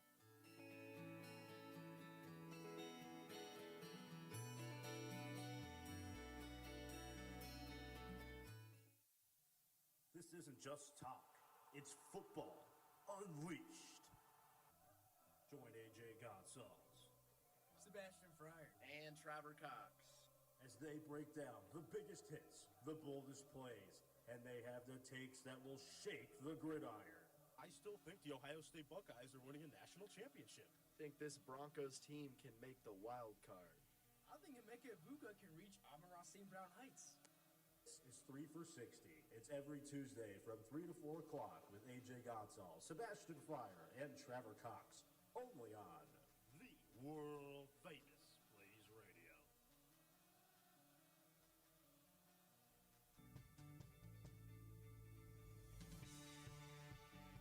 It's official. Blaze Radio has once again been voted as the top streaming radio station in the country by Intercollegiate Broadcasting System. Blaze Radio continues to be the standard when it comes to college student radio and is honored to once again receive this incredible award. We could not do what we do without you. So we thank you for listening to Blaze Radio, blazeradioonline.com.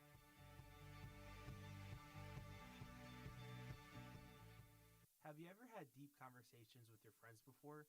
Like the ones that leave you learning something completely new that you never thought of before? Well, there's a show for that right here on Blaze Radio.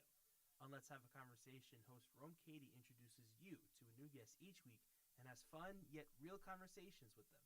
Whether it's sports, music, or pop culture, anything goes. So come kick your feet up and relax after a long week and tune in to blazeradioonline.com every Friday from 4:30 to 5 p.m. Arizona time for an interesting conversation each week. That's blazeradioonline.com.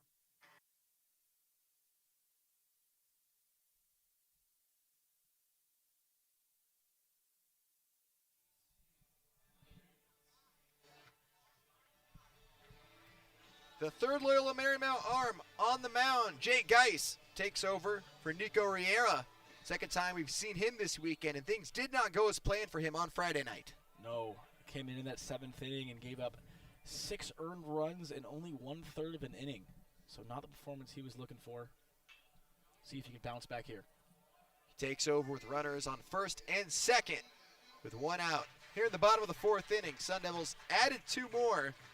They're now in front 11-3. St. Myers at the plate. He drove in 2 runs last inning. And a base hit that just snuck its way into the outfield. 0-1. Evens up the count, 1-1. Nikolai's at first base. Zavorek's at second. This inning started with a double from Rolig. Geis, the 6'4 righty from San Jose, California. He looks at second. Swing and a miss.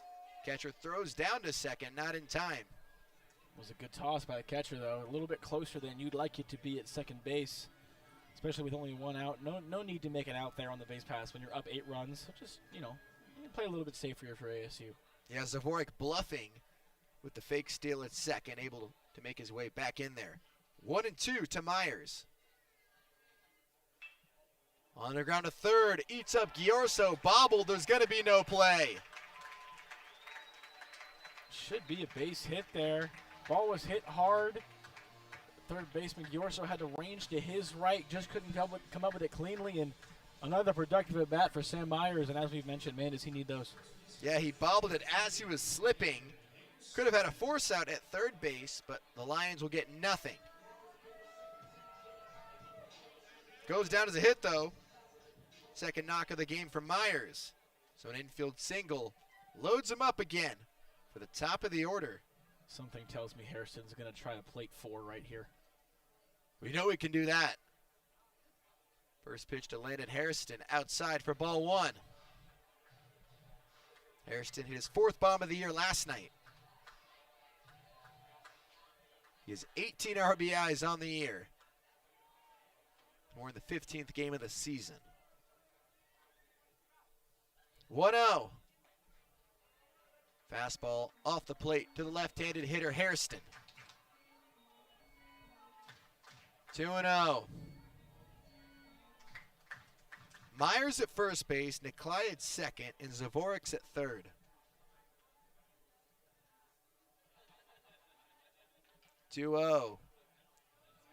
Check swing, foul ball. And a frustrated Hairston walking out of the box like, why did I swing at that? 2-1. He wants to be aggressive. He probably won't get a ton that's really over the plate. I know you got the bases loaded, but I would not be throwing Hairston any meatballs right now. So if he sees something close, he's going to take a hack at it. Sun Devils up 11-3. 2-1 from Geis. Low and inside. 3-1 now. PJ Moutsaritis is on deck.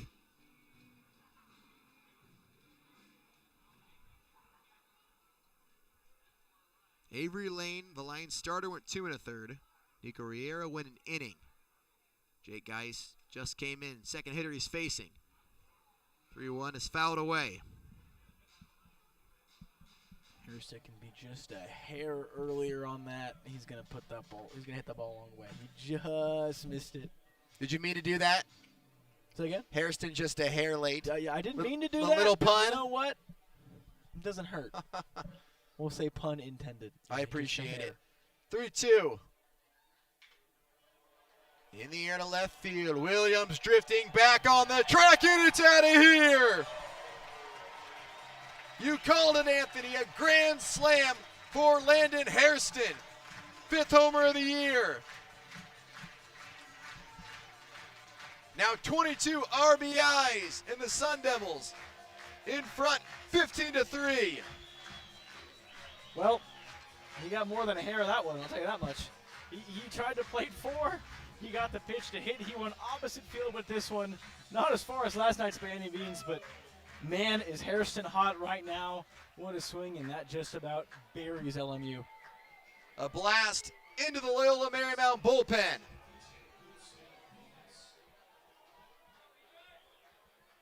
A no-doubter. Sun Devils put up 6. They're not done yet. Laced into the gap in left center field. That rolls all the way to the wall. A double for Moutsaritis. I mean, you want to talk about approach. Willie Bloomquist is going to be beaming in this post-game presser. 5 runs in the first, none in the second, and then 4 in the third, 6 so far in the fourth. Just absolutely tattooing baseballs left and right, using a mix of power, speed, everything you can ask for this ASU offense. What a performance. He wants them to live gap to gap, middle of the field, and they're doing just that. That was staying true to the approach. He knows these guys have popped. He talked about in the presser last night. The home runs will come. There's a lot of power in this lineup, but you start to see this team struggle when they want to get big. They want to have that big-time swing, change games, but that's not who he wants his team to be. Here's Dominic Longo, Sun Devils batting around now in consecutive innings. Still, only 1 out.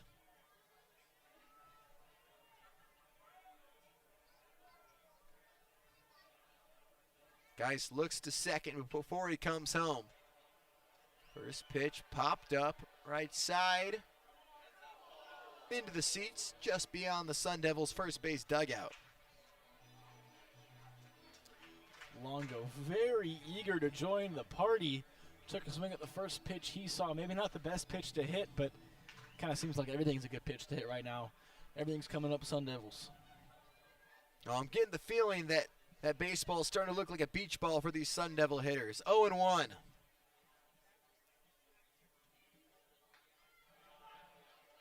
Foul back.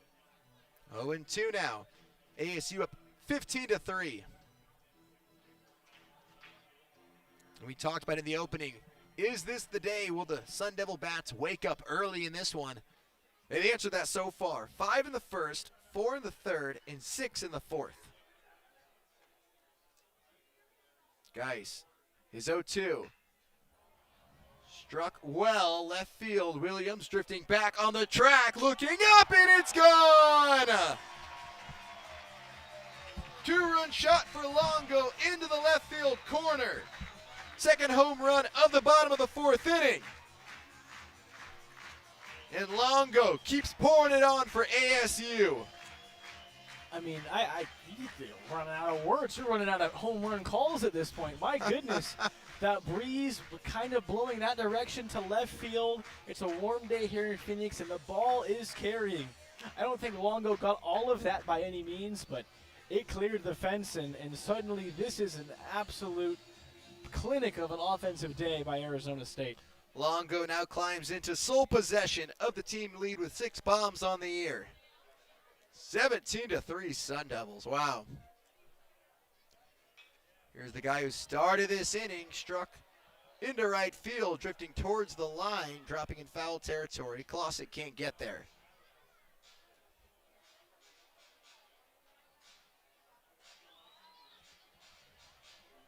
But a home run barrage for the Sun Devils today. Wow. That's all you can say for ASU. If my math is correct, 4th home run of the day. Anthony, is that the 4th bomb of the day? I believe that's number 4, yeah. Wow. That should be 4. And we're not even halfway through. No, this game will probably get cut short due to the run rule, but, I mean, still. Coaches have to agree on that beforehand. 0-1 pitch, fouled back. Something tells me they did. It's getaway day for LMU, and the way these first 2 games of the series went, this isn't the most surprising of outcomes, I wouldn't say. Maybe not to this extent. This is a little extreme, but my guess would be they did agree to it. Yeah. Rolig led off this inning. Dribbler to third, circling around Giorso, throws off one leg, not in time. That's a tough throw, fading into foul territory. I think it was Manny Machado who normalized that play. That is really hard for a third baseman. It's really tough. I played third for a long time. That's not a play you like as a third baseman when the runner's quick. If you got a slow runner, okay, maybe you can have some fun with it. If the guy's fast, you have virtually no chance of making it and batting around. Rolling second hit of the inning, and it looks like another pitching change here for LMU. Yeah, second trip out for Donegal Fergus. Jay Geis continues to struggle against the Sun Devils. He's bounced after not recording an out. Guys, this weekend, Friday and Sunday combined, 1/3 of an inning, 10 hits allowed, 10 earned runs allowed. That is not fun. That's going to be a tough flight home for Geis and really the entirety of this LMU team. Just not the weekend they hoped for coming out to Phoenix. Yeah, that is tough sledding for Geis and the Lions. Sun Devils keep coming.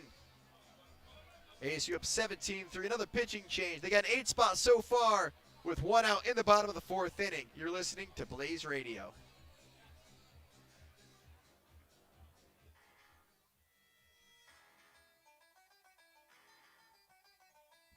Grab your mates and join us for the finest sports show on Blaze Radio, The Irish Hello. With the wisdom of the Irish duo, you'll have the knowledge of old pals at the pub, sharing each and every moment. Join Aidan O'Neill and Shay Maloney every Tuesday night from 8 to 9 For breakdowns of sports news across the world, is a pot of gold awaits.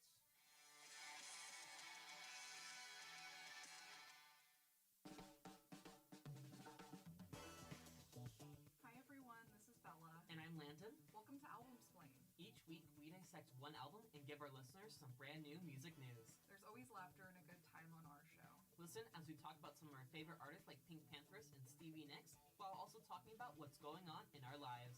Tune in on Tuesdays at 7 a.m. every week on blazeradioonline.com or on your favorite podcast streaming service. Check out our social media channels at Albumsplain to learn more. Toodles. Toodaloo.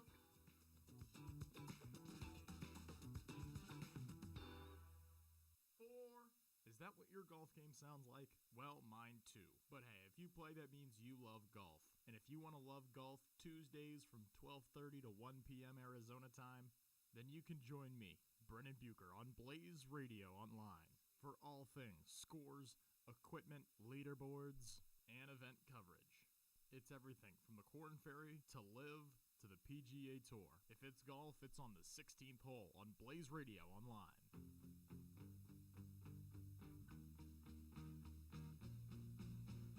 Want to see more of Blaze Radio? Follow us on Instagram, X, TikTok, and Facebook by searching for @BlazeRadioASU, where you'll find high-caliber student-produced content. Follow, like, repost, and share as we take Blaze Radio all the way to the moon.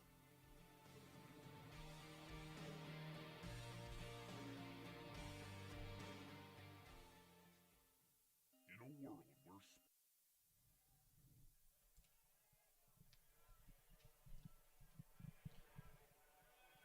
Caleb Sweeney, the freshman from Tempe, Arizona, takes over for Loyola Marymount as the Lions looking for outs right now, trailing 17-3. Welcome back to Phoenix Muni, Jack Connolly and Anthony Saccuman. ASU with now 8 in the fourth. They had 4 in the third, 5 in the first. 2-0 now. ASU chants fill the stands here. I mean, the vibes. When you score 17 runs in 4 innings, the vibes are actually really 3 1/3 innings. The vibes are high. Yeah.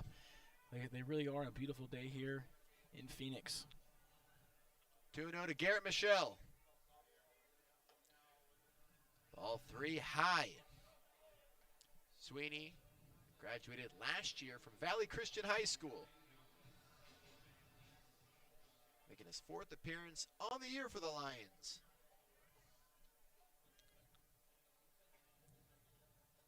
.3-0. Strike 1 to Michelle. Sweeney, Tempe native, would love to, hopefully put on a good show in front of his home crowd. Probably has some friends and family in attendance. Yeah, great point. Probably a bit of a homecoming for him, granting out the circumstances he might have envisioned. 3-1. Ball 4 low. To the lefty, Michelle. And there's no pressure now, though. You can kind of settle in here. I know we just walked the first batter, but no pressure now. Go ahead, pitch your pitches. You can attack the plate and, hopefully put on a show for your friends and family. No, I agree, though, in this situation. Granted, you always want the competitor, and you want these games to be close, but for a young guy, true freshman, just looking to stack innings, he got poked around a little bit earlier this week on the road at UC Santa Barbara, tournament team last year. This is a chance to get innings against a potential tournament team. Chopped up the middle of Zavorek, flip from Wall, bounce pass to his second baseman. Nice dig by Gamboa. Lions get the force out. So now runners at the corners with 2 outs. Really nice play by the middle infield tandem of Wall and Gamboa there. That is not an easy play to make. You got to shovel it back on the backhand. Nice scoop. Such textbook defensive play. Yeah, the Lions flashing leather. Nice job by Wall, keeping that ball from sneaking into center field and allowing Rolig to score. So Zavorek's on with the fielder's choice. Get that first out, 2 away.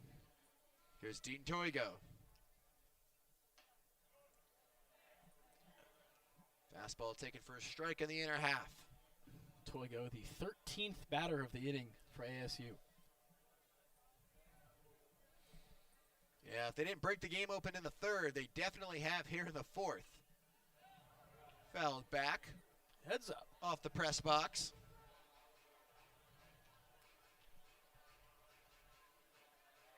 Toigo got the home run party started back in the first inning. His solo shot, the first of 4 bombs today for the Sun Devils. Runners at the corners, 0-2. Lined right to second. Gamboa leaps up to make the grab.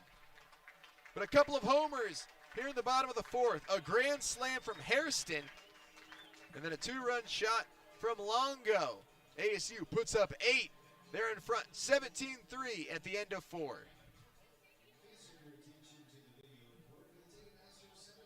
In a world where sports movies are forbidden, 2 friends try to save the world one radio show at a time before it's too late. Thankfully, sports movies are not banned yet, but you should still listen to Friday Night Lights Camera Action every Friday at 7 p.m. Arizona time. Your hosts, Ethan Neal and Park Burrell, will have you covered with your favorite sports movies with insightful and funny commentary. This is your chance to listen to Blaze Radio's premier sports movie talk show before sports movies are banned forever. Now go out there and take it. You know, Timber, I'm glad we're both on the same page. We love fangirling. Me too, Jazz. That's why we made a whole show about it.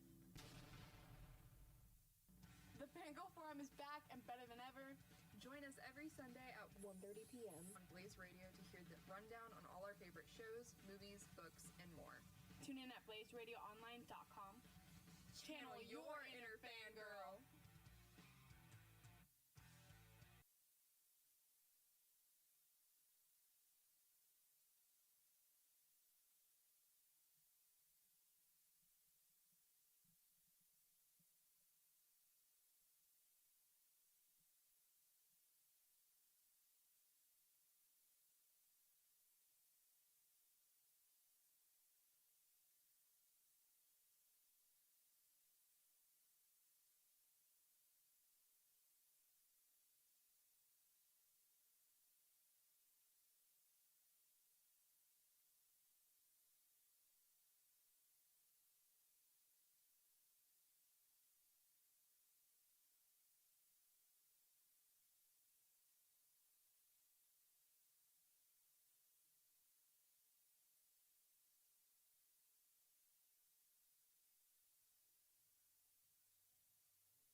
Welcome back to Phoenix. Anthony Saccuman, Jack Connolly with you here from Phoenix Municipal Stadium.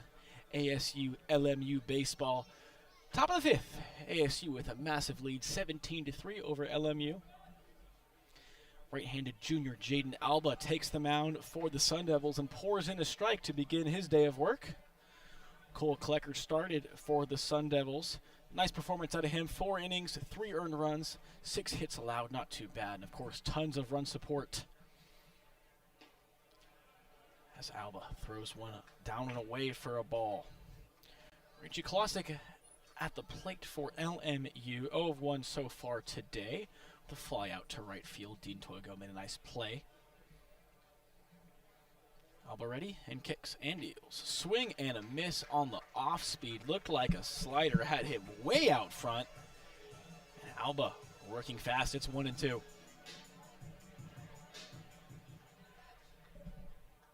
Sun Devils looking to get through this game quickly.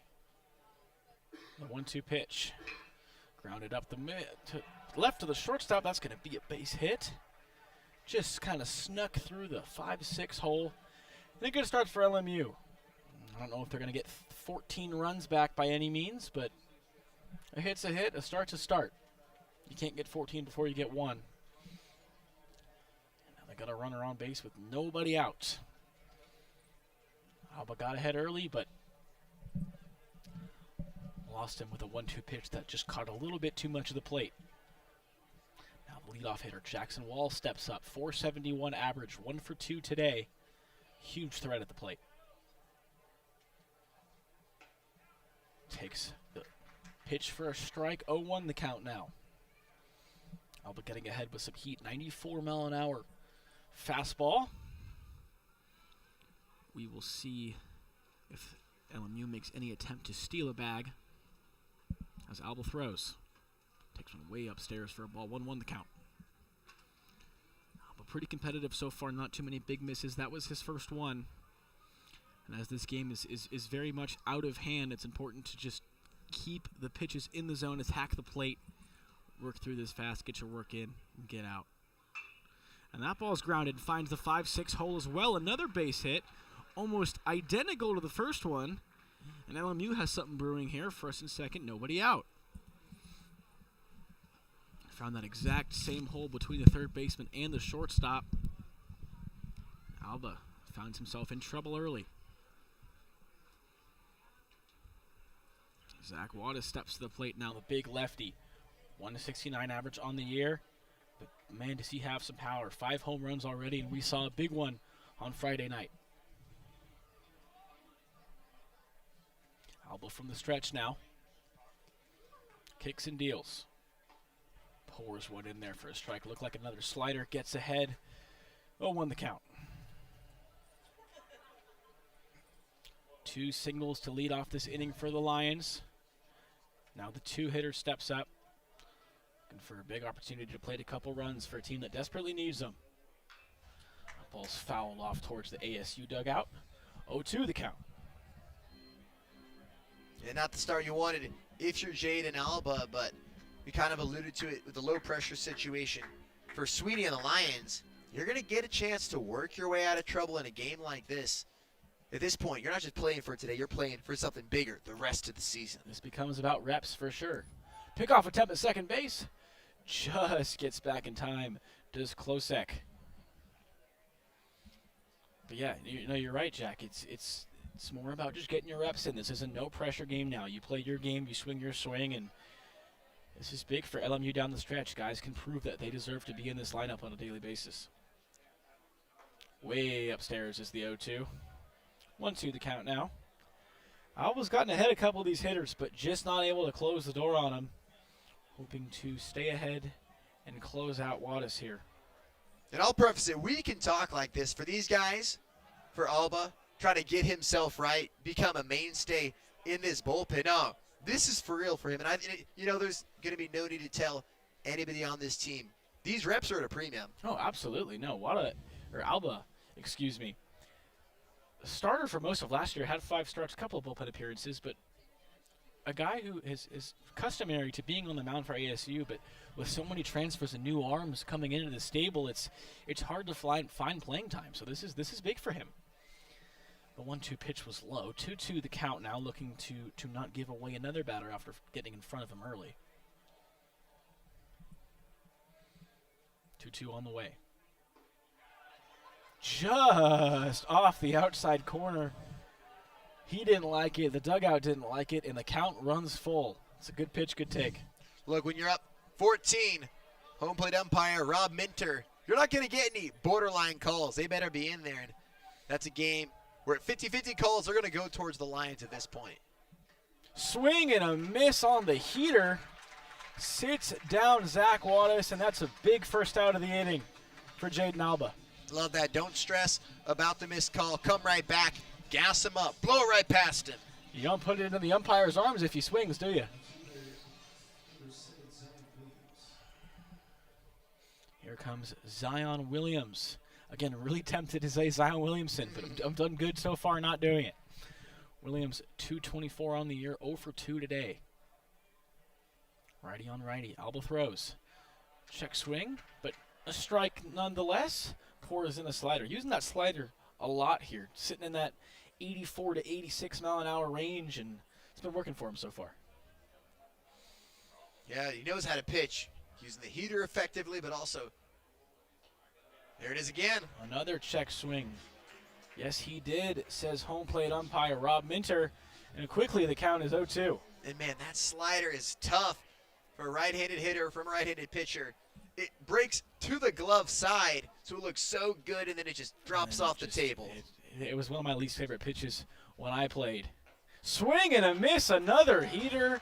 3 pitches, 3 strikes, back-to-back strikeouts for Jaden Alba, and suddenly there's 2 away. Yeah, and Anthony, I talked about it. He's not just throwing it out, he is pitching, going fastball, slider. You have no idea what's coming. Gas him right up at 93. The sequencing has just been fantastic from Alba. Gamboa now. Good day for him so far. 1 for 1 with a single, an RBI, and a walk. Looking to build on what's been a nice afternoon so far. Yeah, Gamboa's had himself a good weekend. He has. He's been one of the more impressive hitters in this Lions lineup. It's in all 3 games. Pours in. Looked like a curveball for a strike. Yeah. Again, the sequencing is just crazy. I don't think we've seen that curveball yet. He's been fastball slider. Just mixed it in for the first time. Gamboa was not looking for that on the first pitch of his at-bat. We'll see what Alba comes back with here. My goodness. Looked like a slider. Down and in. Swing and a miss. 0-2. So if you're giving up enough of what Alba's done here so far. Credit to him not fretting when he gives up back-to-back base hits to start the inning. Gotta have a short memory on the mound. Swing and just, we got a pass ball. Drop, strike 3, and that will allow Gamboa to advance. I thought that might have been a foul ball for a second, but runners on first and second advance. Gamboa left, and Nikolai just couldn't get in front of it. Had really no chance after the ball got by him. Yeah, Gamboa, and Nikolai both thought it was a foul tip. Fortunate for Gamboa. Skipped all the way to the backstop. So that will load up the bases. Alba already struck out the side, but now he's going to have to get 4 outs. But Anthony talking about something that Sun Devils coach Willie Bloomquist mentioned in the presser last night. You can't give teams 4 or 5 outs in an inning and expect not to get burned. No. And that's something we've seen them do multiple times, make some mistakes, although they haven't gone down as errors. The Sun Devils, they still have a chance to get out of this thing, but this is going to be something that you can look back at when this one's over and say, hey, we still got to clean this up. Oh, for sure. You know, you got a chance to see one of the rare 4 strikeout innings, you know. But, you know, you don't want to give it to him as LMU talks it over right now, but you don't want to give him extra outs, extra opportunities because you're up 14. This game is probably over. But let's say you're up 3, 4, you know, like you give him 1 run, that can compound into more. So eliminating those mistakes, no matter what the score is in the game, is just massive. As the freshman Travis Friend steps up to the plate now for LMU with the bases loaded and 2 away. Friend has had a nice day so far. Put one out over that center field wall, a great swing earlier in the game. He's had a heck of a day. As Alba pours another slider in there for a strike. Friend 4 for 6 the past 2 games. This is exactly who you want up. Yeah, he's been hot, not who Alba wants to see right now. As he throws and swing and a miss. What do you know? Another slider living in that 80-mile-an-hour range. That one at 82. And just as we were saying, he didn't want to see him. It's already 0-2. I think he's coming back with a slider. He got both of his strikeouts to Wattis and Williams on the fastball. Swing and a miss. Another slider. Jack was on the money. Jaden Alba with a 4 strikeout. Top of the 5th inning. ASU continues to dominate. It's 17-3. We'll be back in a moment from Phoenix.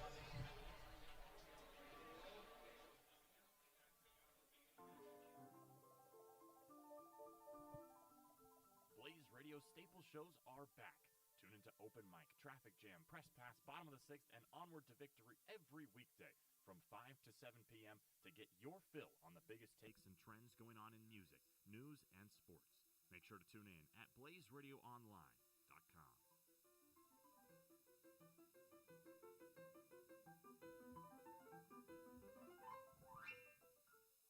Do you miss fantasy football? Well, don't worry, we do too. But just because it's the off season doesn't mean the fantasy football forecast is dormant. That's right, Jacob.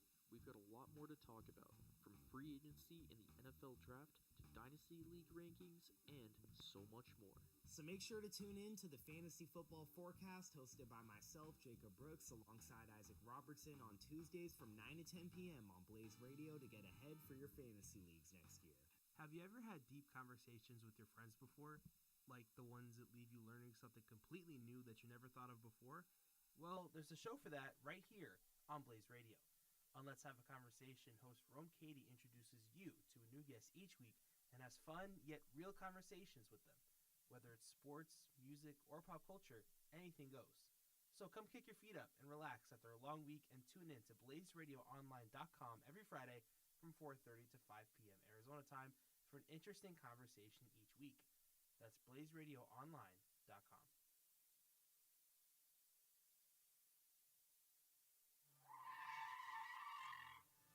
Do you want to stay updated on the world of soccer or hear Arsenal fans tell you why we're winning the league?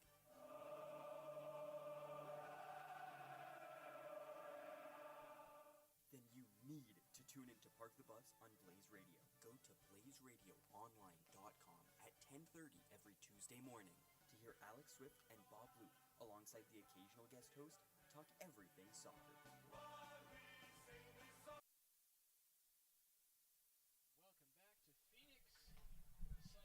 Baseball on Blaze Radio ASU. Arizona State off to a huge lead, 17-3 so far here in the bottom of the fifth, as Nikolai Cohen, the catcher, steps up. Sorry, Cohen Nikolai, my apologies. Swings and fouls one off. And yeah, Jack, just what a start for ASU so far. Big numbers after a quiet first two games in terms of the first half of the game offensively. This has been quite the onslaught.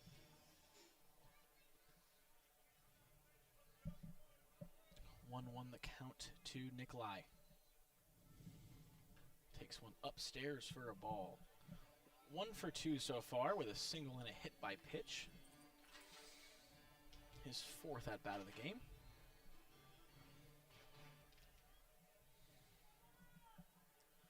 Caleb Sweeney, the lefty on the mound for LMU, the Tempe native, deals. Just a little bit low, he missed. 3-1 the count now. I would imagine that ASU will be aggressive when good pitches come their way, but with a score this lopsided, no real pressure as we've talked about so far. No real stress on these hitters. That ball's driven deep left field. There's no doubt about that one. Cohen Nikolai with an absolute blast over the LMU bullpen, and that'll add one more to ASU's tally. 18-3 now.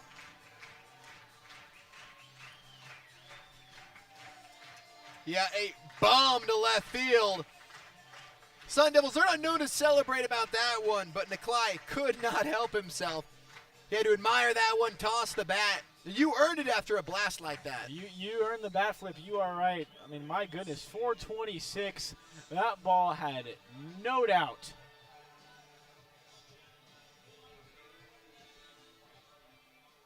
Here's Sam Myers now. Been big so far for him. A nice game, 2 for 3 with a couple of RBIs. Takes one way upstairs, gets past the catcher for a ball. ASU batting .517 on the day. Just a massive game so far. 15 for 29. 5 home runs. And no signs of slowing down. No, not at all. That ball's fouled off by Sam Myers.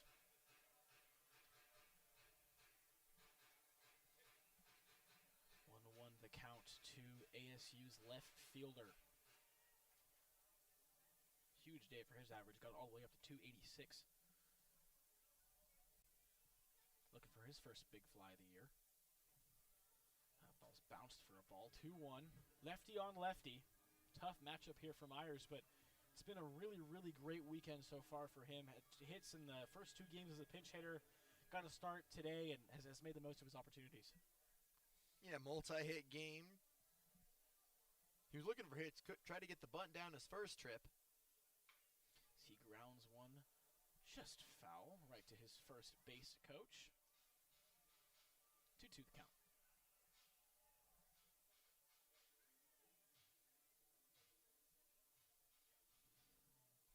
18-3. 18-3. 15 hits for the Devils. 8 Wow. for the Lions. This game was back and forth early, but ASU the last couple innings has just poured it on. As Myers takes strike 3 on the inside corner with some off speed. Nice pitch there by Caleb Sweeney. 1 down. Feels like the first strikeout in forever. Yeah. Well, this was a closer game on the bright side for Sweeney. Solo shots don't do all that much. It's the 2-3 run shots, multi-home runs that become backbreakers. So for him, you just got to treat it like that. Especially at this level, you make a mistake, guys are going to send it a long way. Crooked numbers have been common so far for ASU as first baseman Dominic Smaldino steps into the box. Fouls one away for strike one. Love this strategy by Bloomquist. Let's get those guys in here. You're up 15. Absolutely. Let's keep the line moving. Got to keep guys fresh. That's how you keep the intensity, too. Of course. You got to be ready. Smaldino from California. Close to LMU, actually. He takes one up and away for a ball. The California transfer. I was just saying where he's from, but he's also went to California. Look at that. Well, he's closer to, maybe closer to home now than he was last year at Berkeley. This is true. California, big state. Yeah. 1-1 the count to the junior first baseman. Swing and a miss on some off speed. Not a good looking swing. Great pitch from Sweeney. 1-2. In all honesty, he's probably similar. The Bay Area is about 6 hours from LA. We're about 6. I did that drive just a couple days ago. That's a fun drive. You hop on the 10, you get to go a little bit. Just across the desert. Just gets a piece of the 1-2 pitch. We will do it again. Beautiful afternoon here on this Sunday in Phoenix. Low 80s, slight breeze. Spring training baseball going on all around the valley. It's a great time to be in Arizona. Yeah, it's been a Sunday fun day for these Sun Devil bats. Not so much for the Lion pitching staff. As that one's bounced way in front of the plate for a ball. 2-2 now. Nice little crowd out here at Phoenix Municipal Stadium. A lot of ASU chants, a lot of home run song singing, and can't ask for much more. It's been a great day. Just a beautiful yard to catch a game here at Phoenix Muni. Great views of some of the Red Rocks behind. Smaldino waits on the 2-2. Swing and a miss. Goes right back to the off speed. Gets some swinging. Now 2 outs for ASU, who suddenly look human.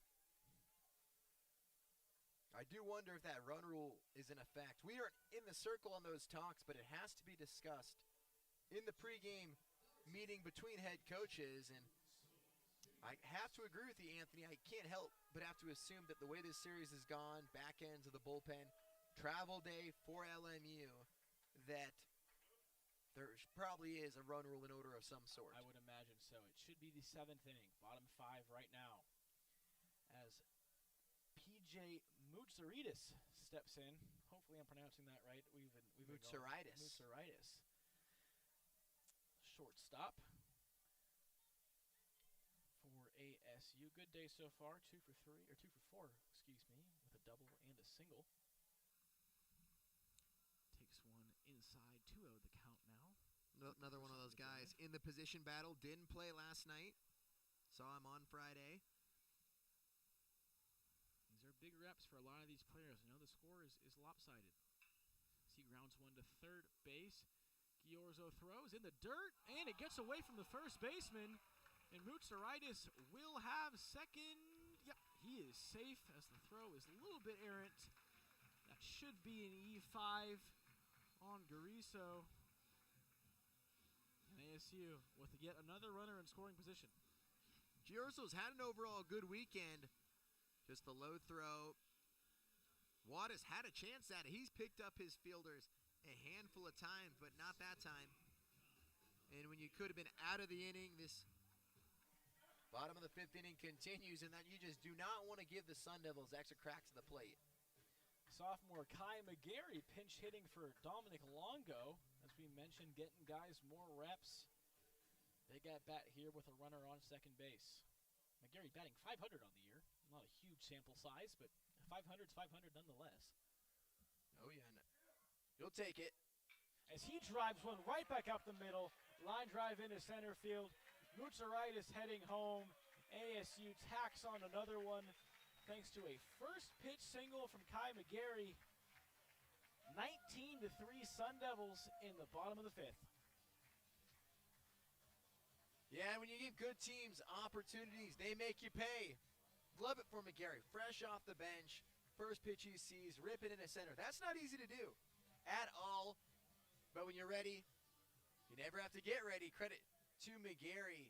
Smooth, easy swing. Sun Devils, they're going to have more than a chance to go for 20 today.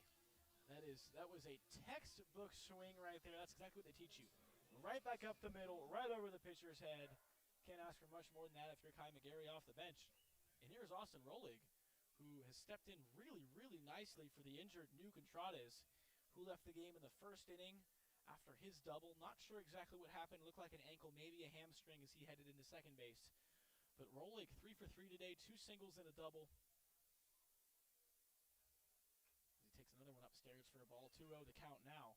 Anthony, that is going to be the big takeaway from today. The win is great, but Contradas' status is going to be huge. He's had a back injury earlier in his career. I think he was out with a wrist injury last year, and he's had the injury bug that has ended really successful seasons.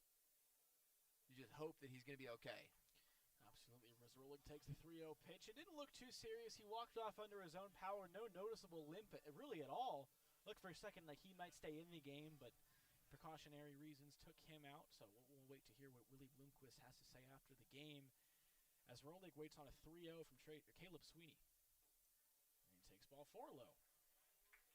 4 really uncompetitive pitches from Sweeney, and ASU with first and second now. And I hate to sound like a broken record and repeat myself, but this inning could have been over on Mutsaritis' what could have been ground out to third base. You still got to make the play, and credit to the Sun Devils. But this is just unfortunate damage that you have to suffer through if you're the Lions, especially when you know you could have got out of this thing. Cooper Klauser, the freshman catcher, getting a chance at an at-bat here. 481 batting average in high school. Just ridiculous. Lefty on lefty. Takes the first pitch for a strike. Smoskin on the inside corner. That was a great pitch by Sweeney. Get ahead breaking ball.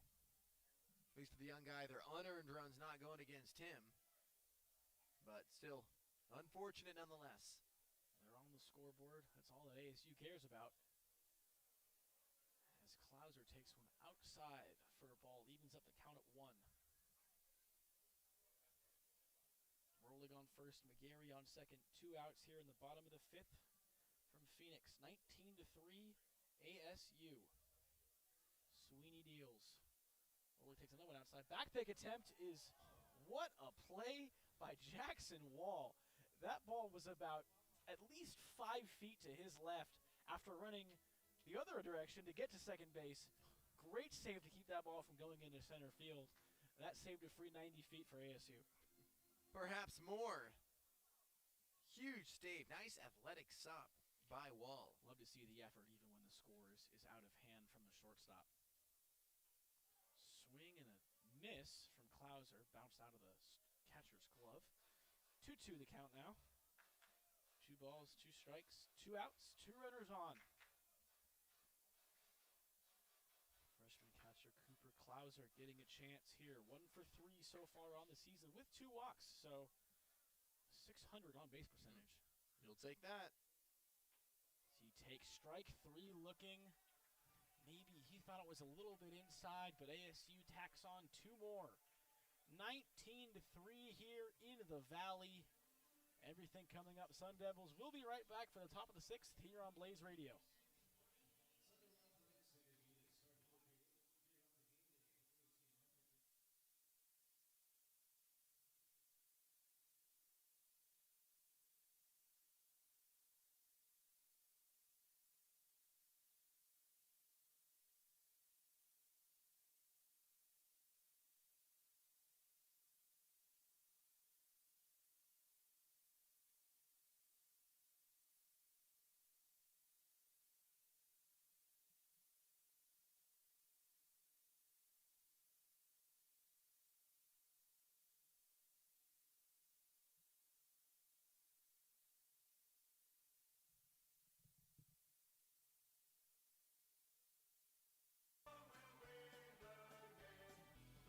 Have you ever wondered why your team can just never draft a quarterback? There's the big gaffe that has plagued Zach Wilson. Are you a sicko who wants to know how your season can come to a grinding halt? He breaks through! A maybe it just feels like your team will never make the offseason moves to become a real contender.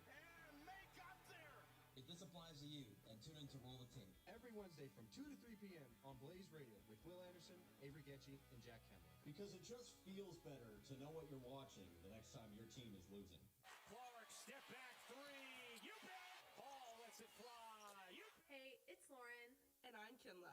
We're two sports journalism majors who basically grew up on the field, the court, and in the stands. Welcome to the Athlete Era, your weekly dose of women's sports and what it's really like to live life as 20-year-old girls in the sporting world. From buzzer beaters and rivalries to our own behind-the-scenes stories, we bring you takes you won't hear anywhere else. Catch Athlete Era every Sunday from 4 to 5. Right here on Blaze Radio.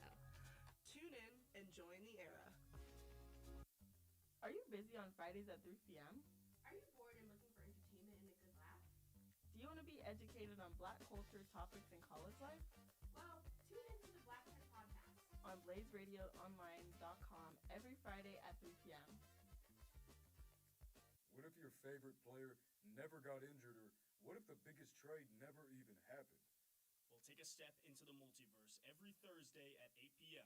with Jacob Shanker, Crawford McKinstry. Do you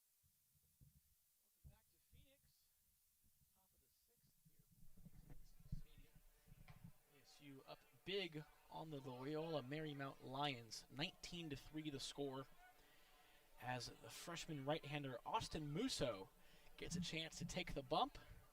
6'2", 215 from Illinois. He's up and away. 2-0 the count now to DJ Giorso, third baseman for LMU. 1 for 2 with a double today. There's a strike. Pours in 94 down the pipe. Gets one back. It's 2-1 now.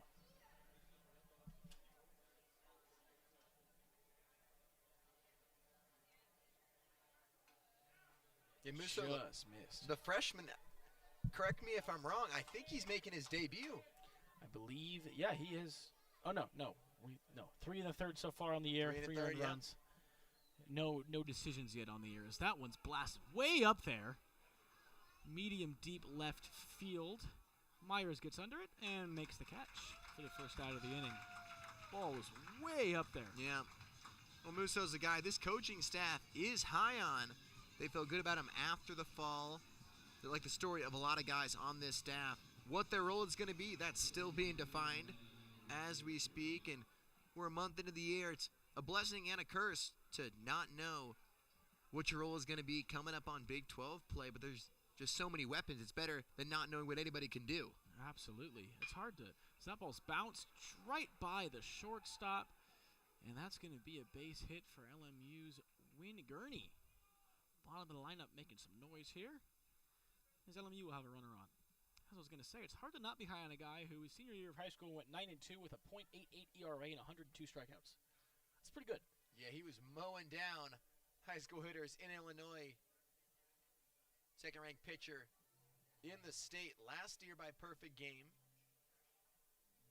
But he's in the big league, so to speak, Power 4 college baseball. It's a weird moment for everybody because if you're not the best player, you've been one of the top players your entire life, and all of a sudden, everybody's that guy. Yep. And you're not that special, and you got to go earn your stripes.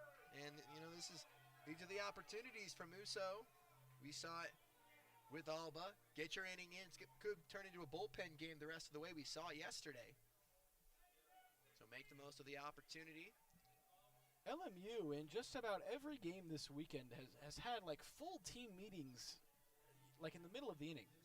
So a little confusing. I don't know exactly what's going on there, but we're back as we have a pinch hitter for Loyola Marymount. It's going to be Nate Stevison.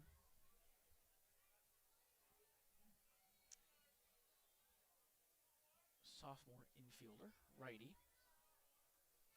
Kind of a late switch. A little bit. Again, when you talk it over for a minute, I don't really know what the deal is, but 167 average on the year for Stuyvesant. I mean, I respect it. It's hard to keep your guys engaged, down 16 runs. But you got to do it with subs. Be a little bit quicker. First pitch to Stuyvesant's outside for a ball. Want to know the count.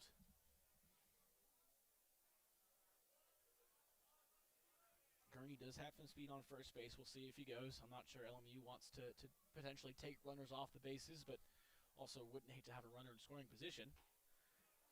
So the 1-0 is swung on and missed on a fastball. Evens the count at 1. 19-3 here in Phoenix. Devils decked out in their all cream unis, LMU, gray pants, baby blue tops. Nice uniform matchup here. Yeah, beautiful showdown. If you have an affection for the uniforms, LMU, it hasn't gone their way. They've looked good in every game we've seen. Yeah, they haven't looked bad for a team that's Visually. 5-12 now. Well, yeah, this is true too. They've looked good, but usually they look good, play good. Yeah. I don't think they've looked particularly bad offensively. It's just that the pitching hasn't really been there. As the 1-2 is left upstairs. Not a lot of walks. We had to update it for Sweeney, but only 2 walks.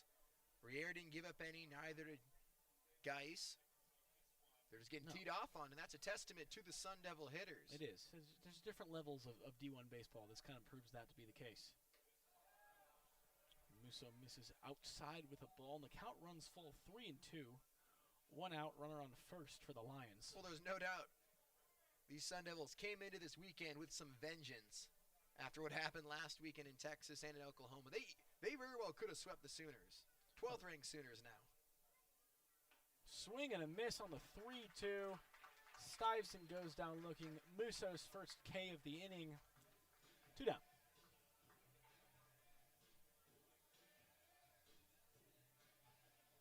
Yeah, you're right. They did have a vengeance, and I think that game in Norman where they blew the lead in the 9th inning kind of set the scene for that weekend. It just kind of took the momentum away. Well, they beat the brakes off Oklahoma 18-3 in that first game and really put the nation on notice. Swing and a miss from Klosik. 0-1. And the thing is, there were some murmurs going into that weekend. ASU's 8-0, but the whole sentiment is, all right, wait and see. And then to blow out Oklahoma like they did, people are like, okay, here they come. And then a chance to take 2 against an elite team in the Sooners is one of those things where they were so close. You have a lead in the 9th inning, and I agree with you. You come so close to sweeping it. All right, let's take it to the ranked teams in the big league ballpark. But when you blow a game like that, it just takes the wind out of your sails, and I don't think they ever recovered. 1-1 is fouled off. 1-2 to count. No, they really didn't. And I think, unfortunately for LMU, they just happened to be the team that came in here after that. Yeah. You know, ASU was not pleased. New Contradas said after the game on Friday that they feel like they got punched in the mouth. But they also felt like they knew they could compete with those teams. And I think that's a very good thing to feel as a team that did lose 3 games. Strike 3 call to end the inning. Musso ends the frame with back-to-back Ks. As we head to the bottom of the 6th, we'll see if ASU can eclipse the 20-run mark when we come back here on Blaze Radio. You want news about the Big 12? Do you want analysis on every football game? Do you want coverage on sports like lacrosse and beach volleyball? Well, guess what? You're in for a treat. Introducing Big 12 at 12 with your host, me, Dimitri Kurlik. It's the show for Big 12 sports and Big 12 sports only. Make sure to tune in every Wednesday for analysis and breakdown of every Big 12 game from 12 p.m. to 12:30, only on Blaze Radio. If you're a tennis fan and want to take a little break from your day, I'm serving up a show for you. This is your host, Pratham Walud, bringing you Match Point, your weekly tennis content. I'll cover ongoing tournaments, go over the latest news, analyze players and matches, and replay the previous week's biggest moments. Be sure to tune into Match Point every Wednesday from 3 to 3:30 p.m. on Blaze Radio. Hi everyone, this is Bella. And I'm Landon. Welcome to Album Splain. Each week we dissect one album and give our listeners some brand new music news. There's always laughter and a good time on our show. Listen as we talk about some of our favorite artists like Pink Panthers and Stevie Nicks, while also talking about what's going on in our lives. Tune in on Tuesdays at 7 a.m. every week on BlazeRadioOnline.com or on your favorite podcast streaming service. Check out our social media channels at AlbumSplain to learn more. Toodles! Toodaloo!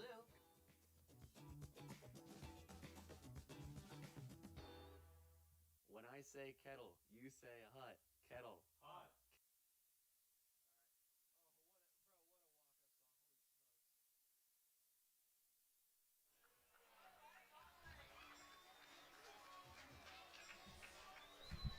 Welcome back to Phoenix Municipal Stadium, ASU baseball on Blaze Radio, and it is all Sun Devils 19-3 here so far in the bottom of the 6th.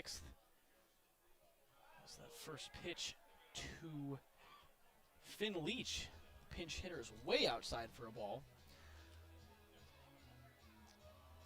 Leach, 1 at bat so far this year, no hits, trying to put himself on the board with an average. As ASU continues to put up big offensive numbers so far in this one, as that one's up high. It's 2-0 the count now. First time I've heard his walk-up song in here. The White Walls by Macklemore passes the vibe check early on. He knows ball. That one's upstairs, 3-0. Leach from Seattle, Washington. Oh, makes sense, Macklemore. There you go, right? 433 average with 12 extra base hits in his senior year last year, so clearly a guy who knows how to put bat on ball. As he waits the 3-0. Takes downstairs, ball 4. No chance to swing the bat, but at least he now has an on-base percentage as Leach walks. And we're going to have another pinch hitter now for ASU as we are throwing everybody in to get some opportunities. Love it. Even the PA announcer is now a kid, so we're just totally letting everybody get opportunities now in this game. Ryan Dara, the freshman from New Orleans, steps in. 6'3", 190, 384 average over his 2 varsity seasons in high school. Pinch hitting for Dean Toigo, who hit another home run in this game. Takes a strike. 0-1 the count. Good to see some of these other guys off the bench getting opportunities and getting familiar playing on this field and getting reps. As that ball's bounced, gets by the catcher, Gamboa. And now ASU has another runner in scoring position as Leach moves over to second. Yeah, now an RBI opportunity here for Dara. Getting guys in. That's the best part about building up a big lead. Get a chance to get young guys who would ordinarily get appearances early in the season. Ball's grounded foul on the third base line. 1-2 the count. ASU with a chance to eclipse the 20-run mark. Always a fun afternoon or evening when you can pull that off. But, I mean, overall, besides a quiet first couple innings in both Friday and Saturday's game, this has been a huge offensive weekend for the Sun Devils. Swing and a miss from Dara as he goes down on the slider from Sweeney. Sweeney, not a bad outing so far, keeping it quieter than many of his other pitching friends did for LMU as he gets the first out of the inning here. Right, I'll give you some fast stats. The Sun Devils have now scored 40 runs in 3 games this weekend, outscoring the Lions 40-8 in another pitching change. Out goes Sweeney. Sweeney with a good outing overall. 2 innings, 2 hits, 1 earned run, 3 walks, 4 strikeouts. As Zach Bender enters for LMU and hoping to bring his ERA down as he leaves it as a 24 right now. 6 innings, 16 earned runs for Bender, and I think he needs this outing more than just about anybody on this LMU staff. Yeah, it has been tough.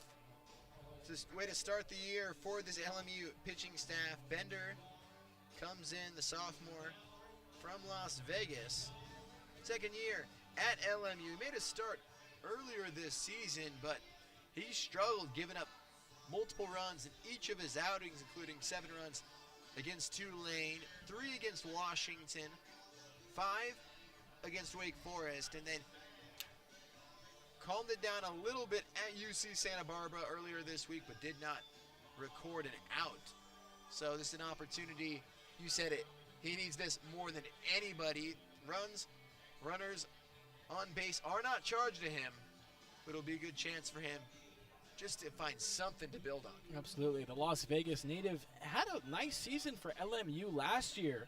Kind of anchored their rotation, 29 in the third, 26 strikeouts, and only a 3.99 ERA. So he's a better pitcher than the stats so far this year would indicate. Yeah, that's something that you look at this level. I mean, stats, they're objective. They are what they are, and more often than not, they tell most of the story.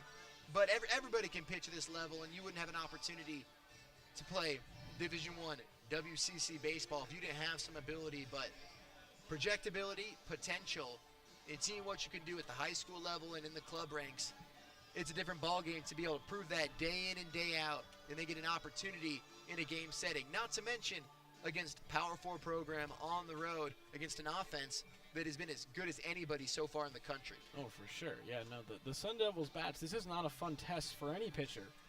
But if you can kind of get yourself right against these guys, that's a big momentum swing for the rest of Bender's season. We are about set to go again here as Cohen Nikolai steps in. 2 for 3 with a single and a home run last inning. Big day for the catcher who we thought would be, as you mentioned earlier, Jack, in a little bit of a position of battle, but kind of lost it. Oh, so that pitch runs inside, takes it for a ball, almost gets hit, but leans out of the way. Well, when you're in a battle, it's always good to put a bomb on the board. Crushed his first homer of the season. Anthony, I can't keep track of all the position battles the Sun Devils have. No, it's a great problem to have when you have that much depth and that much talent. As he swings through this one, 92 upstairs, evens the count at 1. But yeah, we asked the coach, yesterday in terms of how hard is it as a coach, but also how easy does it make your job to know that you have so much talent everywhere. You can take somebody out of the lineup and the production's not going to dip that much. Yeah, this team is just loaded. Takes a fastball. Maybe that was off speed. Outside for a ball. 2-1 the count. But also, these guys know it. I think it was Dean Toigo who said, yeah, there's a certain piece where you can go up there when you get on base. You don't have to rip the ball out of the ballpark because the next guy can spray it all over the field. Ball's hit up in the air, down the first baseline, foul.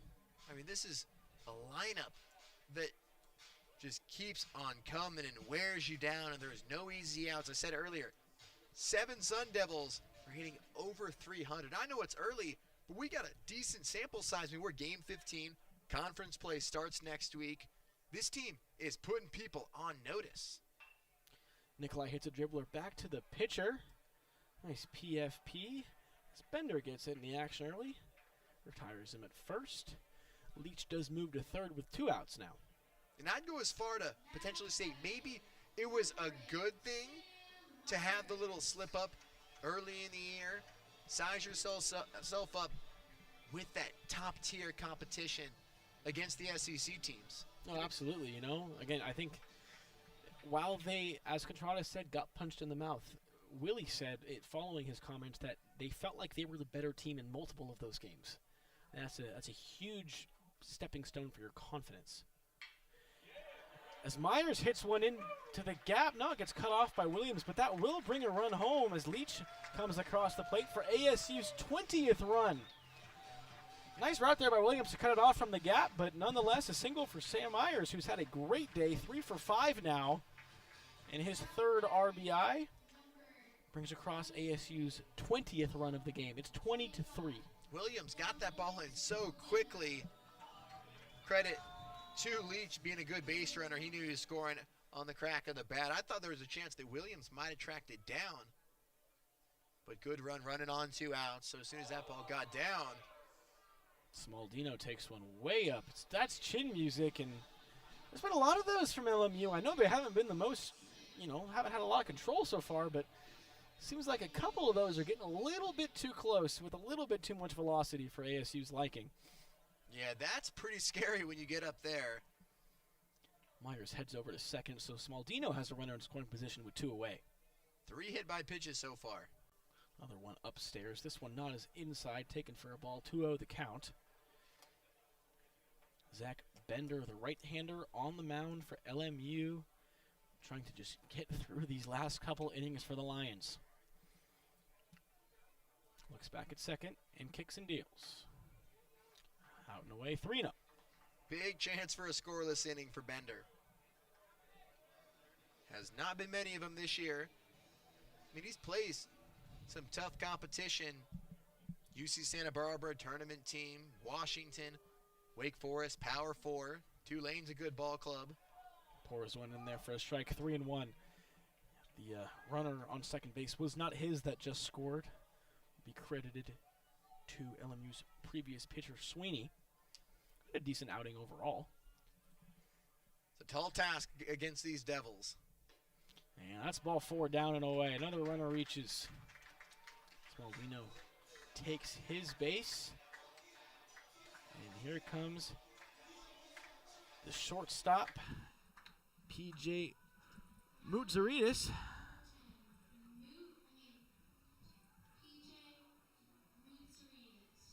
It's a tough one. It is a tough one.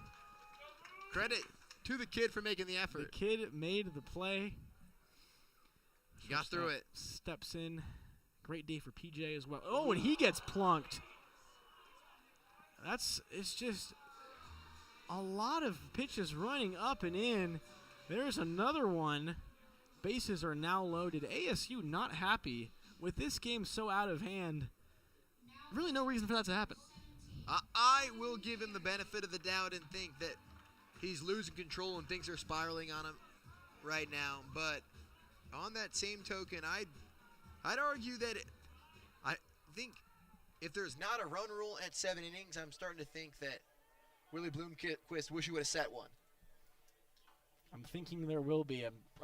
Again, we talked about it with it being a getaway day. My guess is that they did agree to the run rule. But Mutzaritis reaches, bases loaded. Here's Kai McGarry, 1 for 1 with an RBI single so far in this one. Looking to plate a couple more. He grounds one right to the second baseman, and that will end the inning.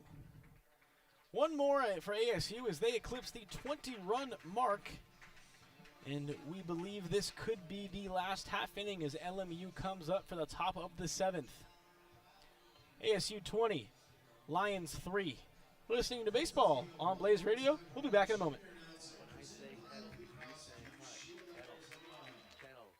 When I say every, you say Sunday. Every. Sunday. That's right, folks. Every Sunday from 5 to 6 p.m. on BlazeRadioOnline.com.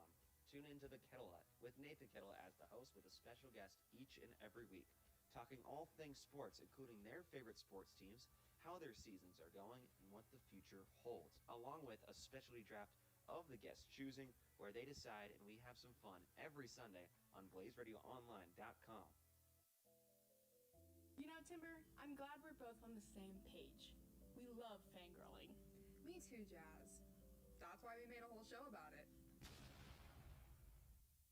The Fangirl Forum is back and better than ever. Join us every Sunday at 1:30 p.m. on Blaze Radio to hear the rundown on all our favorite shows, movies, books, and more. Tune in at BlazeRadioOnline.com. Channel your inner fangirl.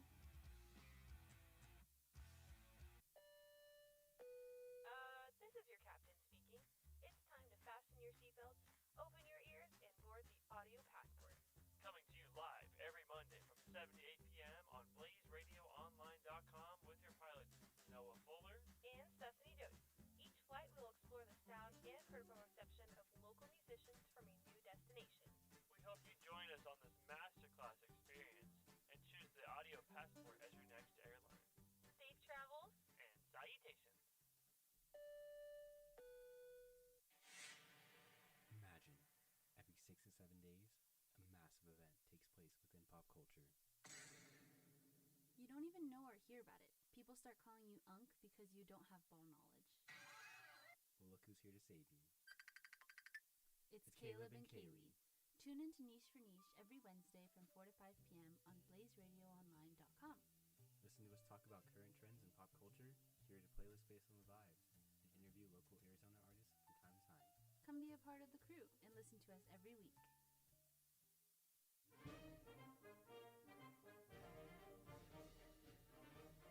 Welcome into the College Carousel. We unpack the latest in college sports from basketball to football to softball and more. Join your host, Anthony Saccuman, Memphis Goals, and Annie Wingert every Tuesday at 4 p.m. streaming on blazeradio.com. So we can spin you.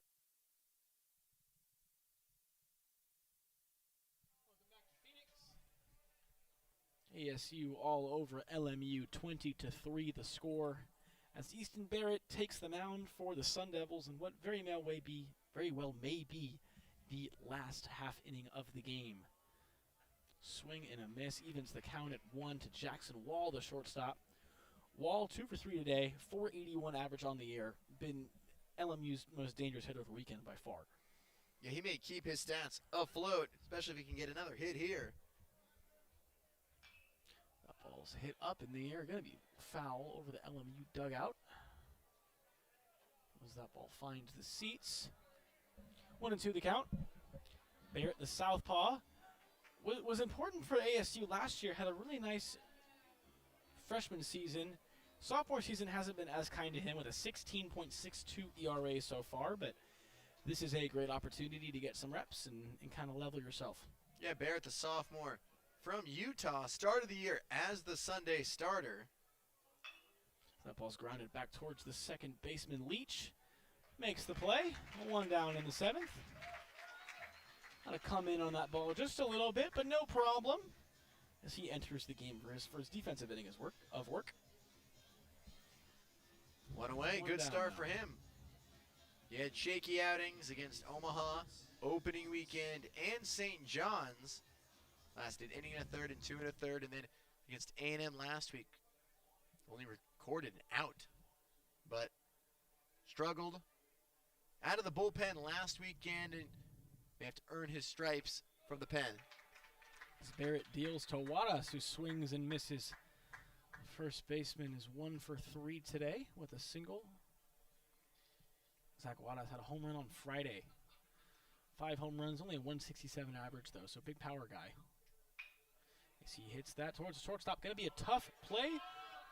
And he's got him at first base. Moutsouridis with a nice play ranging to his right. Retires Wadas. That's a web gem right there. Yeah, no problem. Tough play by Moutsouridis, circling around, throwing on the run. Not a lot of time. Has to have a perfect transfer, sets his feet, fires away. 2 down in the top of the 7th. Been a nice game for the Sun Devils shortstop as Zion Williams steps in. 2 outs in the top of this 7th inning. Barrett misses high and away for a ball. Could potentially be the last batter of the game. Again, we don't know if the run rule was agreed to or not. Our guess is yes, but we will find out. Barrett deals. It's a little bit low. 2-0. Don't you think they would have said something if it was? I guess that's a good point, but maybe we're just not cool enough to know. They don't tell us these things. It's kind of a low-key thing. Yeah, they want to keep it under wraps for whatever reason. But 2 on the count, 2 outs. Barrett pours one in for a strike. 90-mile-an-hour fastball. 2-1. ASU pitchers 9 strikeouts on the day. That ball's grounded just foul down the third baseline. Ball boy comes in to make a play. 2-2. 2 balls, 2 strikes, 2 out. Williams has been quiet today. He 0 for has. 3. Fans clapping it up. Crowd starting to clap. Seems like they know this game may be over. The 2-2 pitch. Taken for strike 3. Easton Barrett with a very clean top of the 7th. And we will see if this is it or not. Umpires talking to each other. Home plate umpire takes his helmet off. Looks like we're playing. Looks like we're still going. Bat in hand for the Sun Devils. Cooper Klauser looks ready to hit. There does appear to be some uncertainty. LMU not. Just stretch time. It is stretch time. LMU not taking the field just yet, but this game looks like it will continue. Yep, we're I don't know going. if anybody knows what we're doing. Some fans are leaving, some guys taking the field. No, we're playing. Looks like we are playing. So we'll be right back here on Blaze Radio as ASU has a 20-3 lead over LMU. Be back in a moment. In a world where sports movies are forbidden, two friends try to save the world one radio show at a time before it's too late. Thankfully, sports movies are not banned yet, but you should still listen to Friday Night Lights Camera Action every Friday at 7 p.m. Arizona time. Your hosts Ethan Neal and Parker Perel will have you covered with your favorite sports movies with insightful and funny commentary. This is your chance to listen to Blaze Radio's premier sports movie talk show before sports movies are banned forever. Now go out there and take it. Clock it! Clock it! Tune in to Out of Timeouts at 2 p.m. on Thursdays at blazeradioonline.com. Out of Timeouts is a sports show hosted by Xavier Maserati, Wesley Stomball, and Angus Trangmo. Every week we have 4 segments that are timed and we can't stop the clock. There is, of course, a slight break for halftime and our question of the week. You can also listen on Spotify with new episodes dropping every week on Fridays at 11 a.m. in Arizona. Looks like I'm out of time. Make sure to tune in. In a world of mediocre film podcasts comes another mediocre film podcast. But this time, with the 3 worst people you know. You've never seen Megalopolis? It insists upon itself. Your favorite movie is what? Turbo! Are you stupid? Wrong! Yes! The A-List. Mondays at noon. Welcome back to Phoenix Municipal Stadium. 20-3, the Sun Devils lead the LMU Lions. We are still playing. There was some confusion about the run rule, but Zach Bender on the mound, pitching to Austin Rolig in the bottom of this 7th inning. 2-0 the count after 2 misses, high and away. We're Righty going deals. for it. Another one outside, 3-0. Bender trying to get his season back on track. Had a nice year last year, but so far has not been his campaign.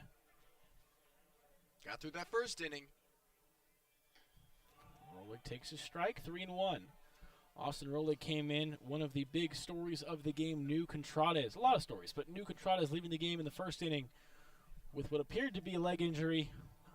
Do not have word yet on what it might be, as that's ball 4 up and in. Again, plenty of the up and in pitches so far to ASU, but Rolig will take first base.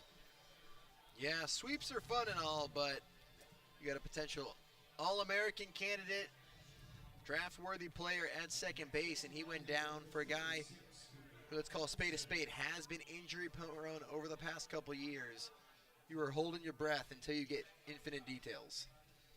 And it looks like we have yet another pitching change, as Zach Bender is going to go 2/3 of an inning, give up 1 hit, 2 walks, no runs, so takes that ERA down just a bit, but not a whole lot of work for Bender. As we'll see who's jogging in from the pen. It's early. Yeah, he's had some tough outings, but to get through this inning, hopefully the next reliever can pick him up. Good outing for him and something he can build on nonetheless. We'll be right back after this quick break. ASU up 20-3 in the bottom of the 7th. You're listening to baseball on Blaze Radio. Is that what your golf game sounds like? Well, mine too. But hey, if you play, that means you love golf. And if you want to love golf Tuesdays from 12:30 to 1 p.m. Arizona time, then you can join me, Brennan Bucher, on Blaze Radio Online for all things scores, equipment, leaderboards, and event coverage. It's everything from the Corn Ferry to Live to the PGA Tour. If it's golf, it's on the 16th hole on Blaze Radio Online. Hello, gorgeous people. It's Natalia Marin, and I have a secret to share. I have a new show. It's called The Mood Board, and it discusses what should be on your mood board every single week. Whether it's a new fashion tip, useful beauty trend, fun up-and-coming artist, or the next movie you just have to see, you will know why I love it and why you should too. It's every Tuesday at 4:30 on blazeradioonline.com. So sit back, relax, and enjoy learning about our new obsession. Do you like MMA or UFC? Well, come check out Unanimous Decision, the all-purpose MMA show where we interview professional fighters and debate past, current, and future events in the UFC. Tune in every Monday at 7:30 p.m. for the unanimous decision. Introducing Minor League's major show, Up on Deck. As I'm your host, Tyler Wargo, going to give you guys the insights and the analysis on prospects that surround the minor leagues and even rating and ranking ballparks that surround the minor leagues. This is Blaze Radio's longest running show dating back to January of 2022. We hope to see you guys tuning in every Sunday from 6 to 7 p.m. on BlazeRadioOnline.com.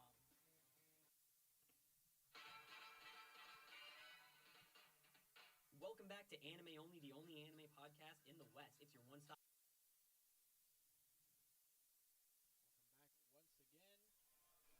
Blaze Radio. ASU baseball taking on the LMU Tigers as Tanner Warady is on the bump now for Loyola Marymount. Takes a look into Cooper Klauser, his second at-bat of the game. Klauser, the catcher / designated hitter in this one. 2-0 the count here after a ball up. Bottom of the 7th, ASU 20, Lions 3. 17 hits for the Sun Devils, 9 for LMU. As Warady kicks and deals. Down and in for a ball, 3-0. Not many of these LMU relievers have really been throwing strikes consistently at all. A lot of walks. Yeah, there's been last couple innings. Handful of issues with the strike zone, trying to stay and compete with hitters. Ball 4, take your base. Does Cooper Klauser. Already begins his afternoon with a walk. Finn Leach steps up now, a freshman.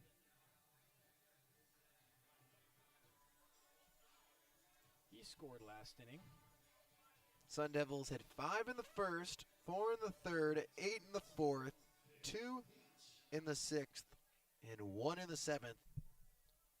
20 runs today. And a chance for a lot more here. As Leach drives one, that's going to get down in right field. That'll be a base hit. Here comes Austin Rolig. He will score standing up. 21-3. Cooper Klauser moves first to third. Nice piece of hitting there by the freshman. Gets on the board with an average, not hitting 330. No, he didn't have that bad. Still hitting 500 with a 667 on base percentage. Keeps and it moving. Continues to pour it on. No easy outs. I love it. No easy outs. That's the way.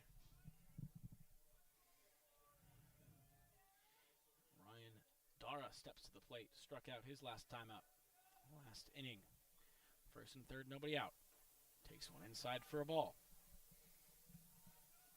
And you just begin to wonder how many ASU can put up in this game. Because, I mean, you've got one in scoring position right now. Got a runner on first base. Nobody out. Top of the lineup looming. Way upstairs for a ball. You wonder when the Sun Devils are going to start to show a little bit more unhappiness with the way they're being pitched. Well, what can you do? You're down 18 runs. I don't think I will go out on a limb and say they're not trying to be headhunting out here. I don't think they are either. Another one's upstairs for a ball. I don't think they are either, but the fact of the matter is you can be a little bit more careful than they are. There's been one too many for me to be like, okay, it's just command. Well, there's been a handful of like, whoa, a little too close for comfort, inches away from perhaps season-ending injuries. And they've all been fastballs, too. Yeah. That one's in there for a strike. 3-1 the count. It's been that kind of weekend and then some for the Lions, especially the bullpen. It's going to be a long flight home and one of the few groups of people who don't want to be in the Valley right now. Well, good thing it's not that far. This is true. 3-1 the count. Warady deals. Ball's grounded on the ground.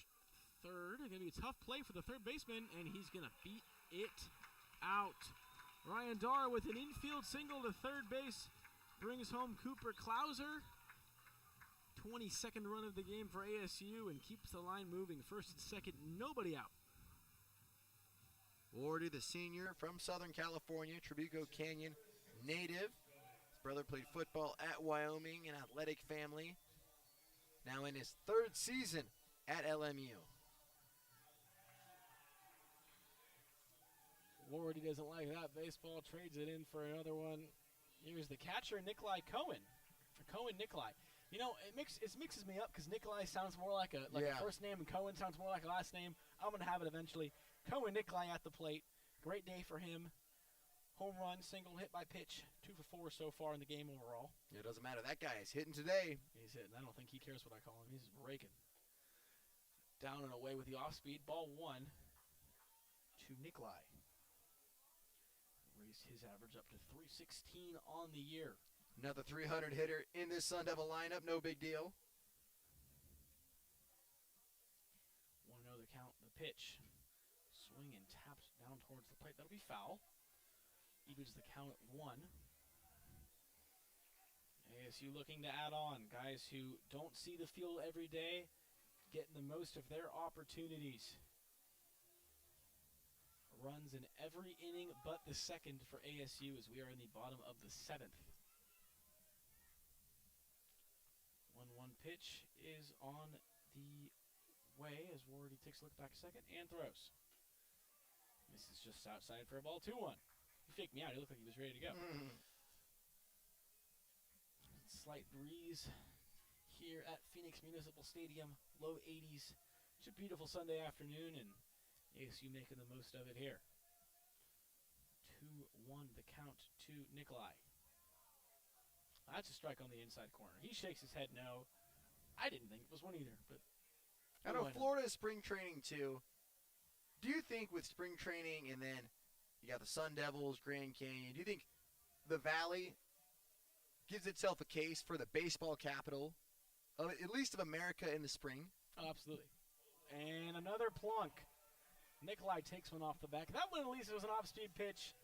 Won't hurt as bad, but yet another hit by pitch. Loads the bases with nobody out. But yes, I do. I mean, I came down here as a kid all the time for spring training. I love coming down here, and it's a great time. I think between ASU and all the teams, and I would say some of the better teams in the league, right? You got the Dodgers out here. Sometimes you got World Baseball Classic. Exactly. I know we don't got it this year. College baseball tournaments, college softball. Team USA was even here hitting some practice games before they headed out to Houston. The Iranian, I was going to say their soccer team is based here, not baseball. Jackson Durst takes a strike, a pinch hitter. Left-handed batter. Bases loaded, nobody out. The pitch grounded to the first baseman. That's a fair ball. He'll get Durst at first, but that will bring a run home as Finn Leach scores from third. ASU plates another one, 23-3. Whenever a baseball team is up 20, that's a good day. Yeah, this is an all-time performance. We're approaching, let's check the record book stuff, see how close we can get. 23 runs on 19 hits. Just been a carousel of runners on the bases. Their 23rd run, 19 hits. As Dominic Smaldino steps in, takes one upstairs for a ball. Well, Smaldino didn't start either. You know, he's trying to work his way into the lineup card. I mean, really, none of these guys started at this point in the lineup. That's also another great point. We're looking at just an entirely new lineup of hitters now. Yeah, my scorebook is officially a mess. Oh, yeah, absolutely. 5 batters hit by a pitch for ASU. I know they've had more opportunities, 41 at-bats overall, but still, that's a lot. You know, that's a lot of pitches, a lot of hits too.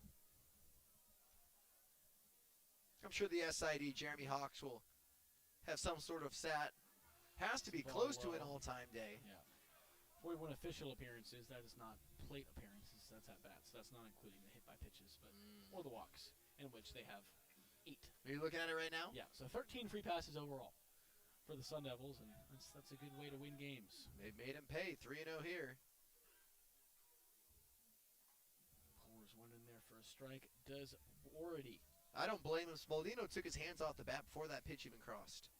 I don't blame the guy. You're not swinging 3-0 there, especially when it's 23-3. You don't want to be overly aggressive in a game that's this far out of hand. 3-1 is on the way. Upstairs for a ball. Up and in with the heater. Bases loaded once again. And PJ Mutsaritas, I believe the only starter still left in the game for ASU. Nikolai Cohen being the other one. Yeah. Cohen Nikolai. I'm going to get it one day. Do we have a chance?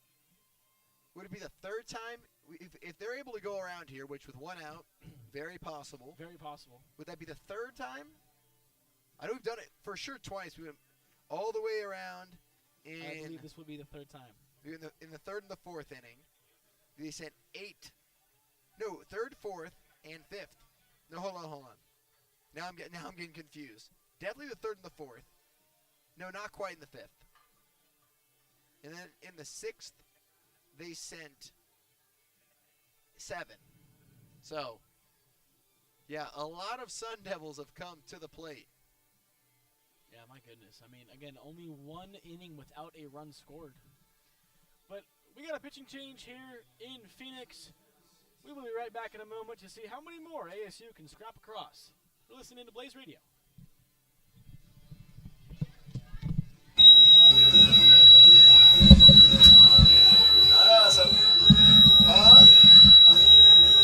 What even is that? I think it's this. This is picking up. Huh? This is picking up what this. Is it your computer? There's no way that's my computer. Who's asking that's my computer? Bro, I can't tell. Is it? What is that? I don't.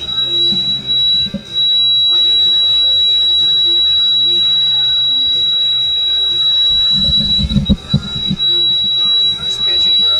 It's coming through my headset. I know that much.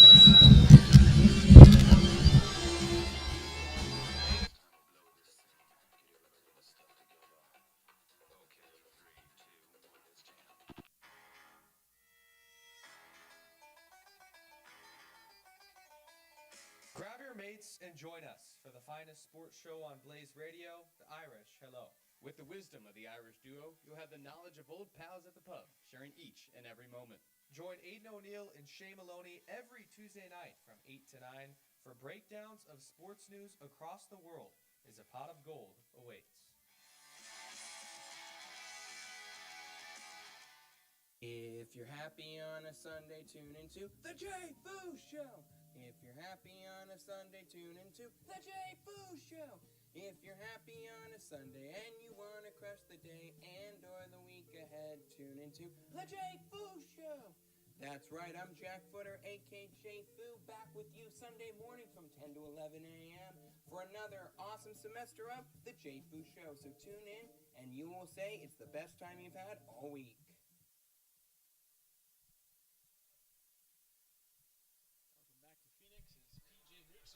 Steps into the box with the bases loaded and one away. Matt Champion, the righty, takes the mound for LMU. Puts one in there for a strike. Nice off-speed pitch in the outside corner. Champion, the transfer from Oregon.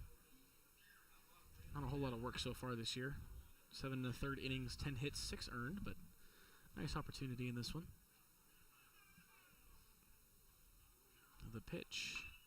That ball's hit. Will it find grass? Almost a collision in the outfield. ASU tagging will get a run home. It will be a sac fly for Mutsaritas, but almost scary out there for Friend and Klosik as they almost collided, but an out is recorded. A run is across. ASU's 24th run of the ball game on a sac fly by their shortstop. Nice base running by Nikolai, as well as Dara coming around, advancing from third, then runner on second. Nikolai moving over. Runners at the corners, 2 away. Kai McGarry steps up now, 1 for 2 with a single. Runners on first and third, 2 away. He's right back up the middle to second baseman, and that will do it for the inning. Hit hard, but right at him. As ASU plates 4 more in the bottom of the 7th. An absolute onslaught. Sun Devils 24, Lions 3. We'll be back with the 8th inning. You're listening to ASU Baseball on Blaze Radio.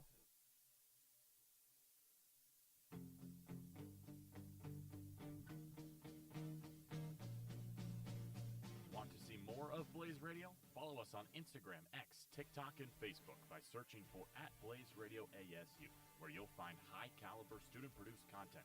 Follow, like, repost, and share as we take Blaze Radio all the way to the moon.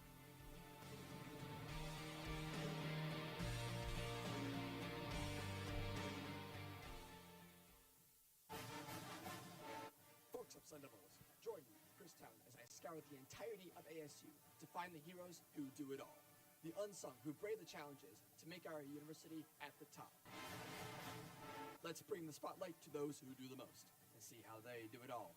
Join me for the Unsung Heroes of ASU, live every Thursday at 3 p.m. only on Blaze Radio.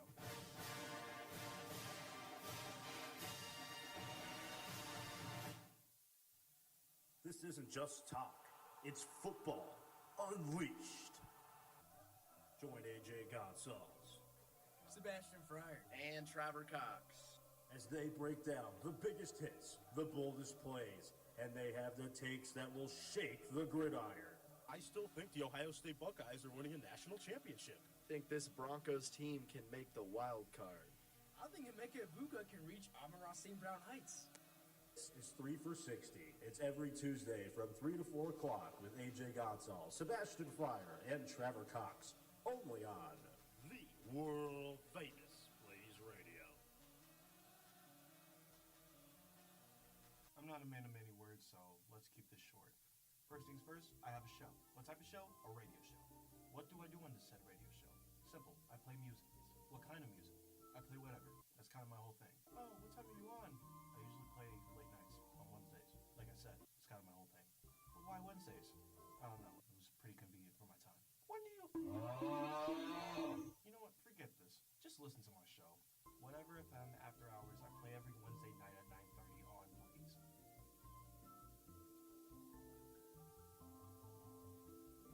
Just tune in, alright?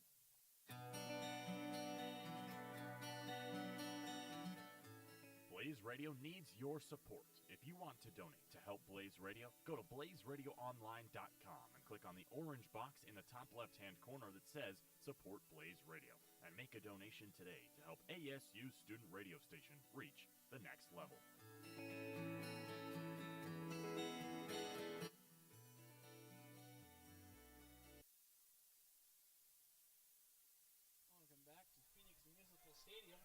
Sun Devils all over the Lions in this one, 24-3 if you're just joining us.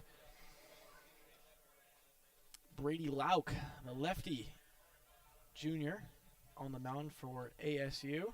Jack, what have you seen from him so far? What is his first year in Tempe, transferred from Florida State. He's made 2 appearances so far, pitched against UConn and Mississippi State. Only lasted less than an inning in both appearances. Got poked around, 2 hits for 2 runs against the Huskies in the midweek. Scoreless inning. Played his role as a fireman against the Bulldogs. Got through it, quick little inning. We've seen that. We're starting to figure out Coach Willie Bloomquist's staff, especially in these games. He's not scared of having a guy do his job quickly, then moving into the next reliever. Oh, absolutely. Alex Gamboa took a big cut before taking that pitch. 2-2 now the count. For the second baseman slash catcher. Kind of an odd positional combo, but whatever works. Gamboa 1 for 2 today with a walk and a single. He fouls that straight back. We'll do it again, 2-2. Anthony, we may push 4 hours today. We might push 4 hours. This is going to be a long game. We are now at 3 hours in 16 minutes, and the way the Sun Devil offense is rolling, I don't see them to be the type to take innings off. Ball's grounded and misplayed by the first baseman, Smaldino. That may go down as a hit. We're going to find out. Was hit hard, Nope. but first error will probably be an E3 if I had to guess. Yeah, it just went down as one. First error of the game for the Sun Devils. And it looks like we're planning on playing all 9 here as ASU has players warming up in the bullpen, so no run rule in effect here. Travis Friend steps up, who what feels like ages ago hit a home run in the second inning over that center field 395 marker. Swing and a miss there on a ball up. He's trying to do it again. But Friend with a home run, 1 for 3 overall on the day. And when the game was once competitive, was having a nice day. 0-1 the count to him now. Swing and a miss once again at that same pitch.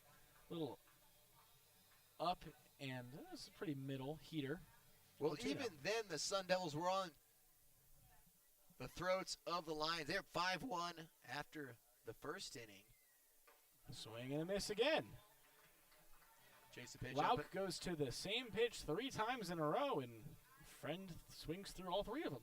It's a good strategy. Yeah, Friend was trying to get himself another one. Took that home run dead center. Yeah, once upon a time, way back in the second inning, Friend got the Lions rolling with the solo shot. Giorso doubled. Came around to score on the RBI by Gurney. They haven't scored since. Giorso at the plate now, takes the ball inside. Righty on lefty. Lauk the southpaw. Working on a 10.80 ERA, trying to get it below that double-digit marker here. The pitch taken for a strike on the outside corner. Ball gets thrown away, but no damage done. Gamboa stays at first. Everyone's getting tired. Catcher's throwing it away. Pitcher isn't catching it. It's been a long afternoon here at Phoenix Municipal, but what a fun one for ASU. Yeah, long day at the ballpark, long weekend. Went with the high heater again. That one was laid off of by Gariso. Now, 45 runs on the weekend for the Sun Devil my offense. goodness. Safe to say they're taking out some anger from last weekend. As Giorso drives one down the right field line, that's going to hook foul onto the devil deck.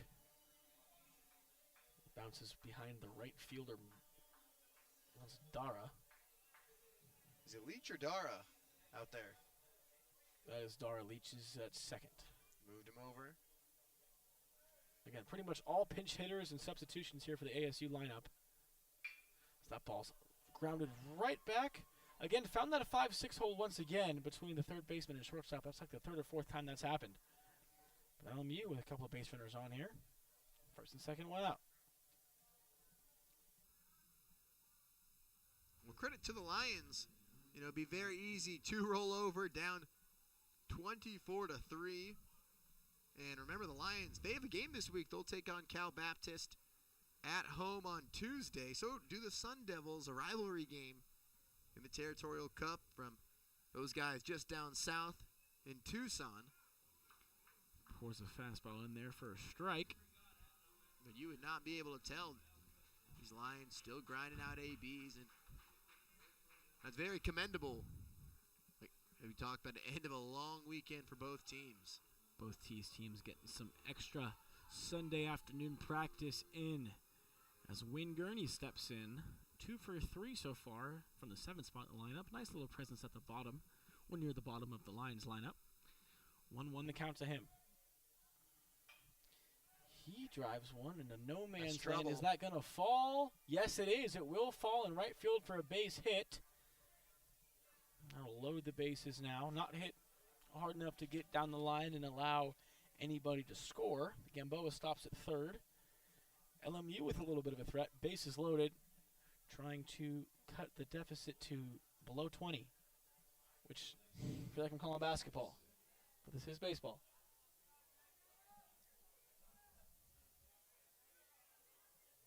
Nate Stevison now steps in. The righty. 0 for 1 today with the strikeout. Takes low for a ball.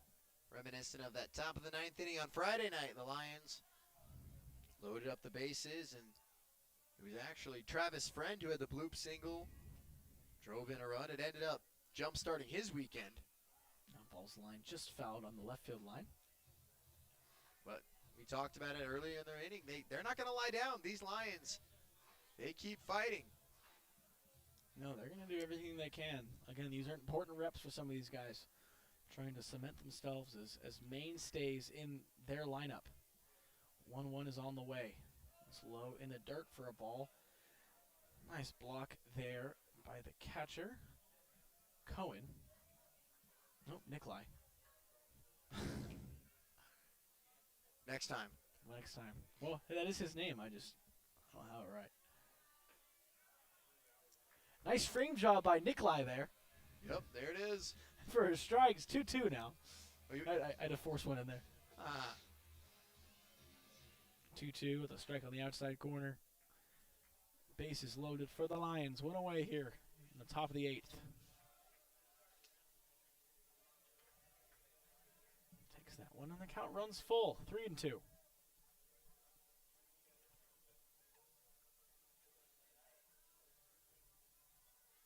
Both teams with an error. LMU with 3, ASU with 1.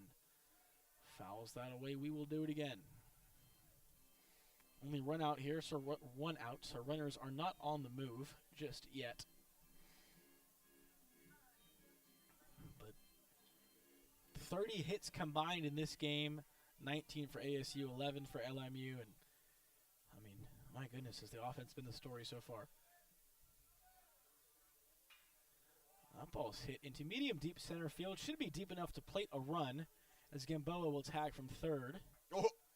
Almost dropped out there by the center fielder McGarry, but throws it in wildly. Kind of a wild scene of events there, but nonetheless, sac fly. LMU gets one more back. 24-4 the score now. McGarry may have had some trouble with the sun, but sac fly nonetheless. LMU scores for the first time since the second inning. And it is now 24-4. Well, sorry in advance for the cliches, but good piece of hitting from Stuyvesant. Routine fly ball center field, well deep enough to get Gamboa in. We've run out of non-cliches. Doesn't matter at this point. No. Pitching change for ASU as Brady Lauk departs. We'll see who's heading in. We'll tell you when we come back. You're listening to ASU Baseball on Blaze Radio.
Phoenix.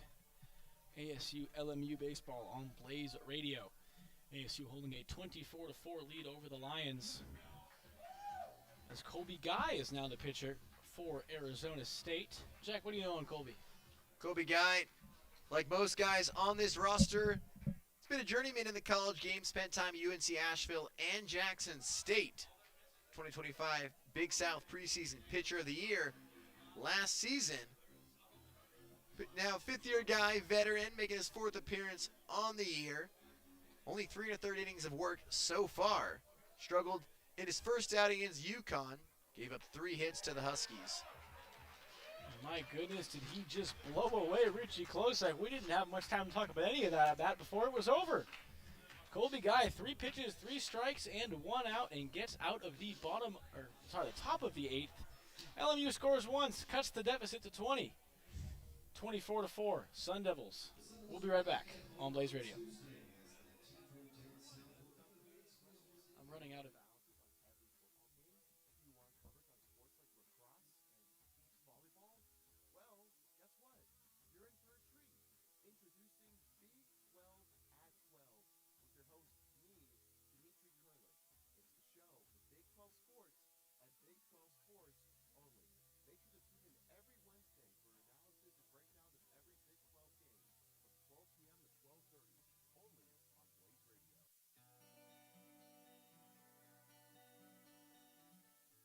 Blaze Radio needs your support. If you want to donate to help Blaze Radio, go to blazeradioonline.com and click on the orange box in the top left-hand corner that says Support Blaze Radio, and make a donation today to help ASU student radio station reach the next level.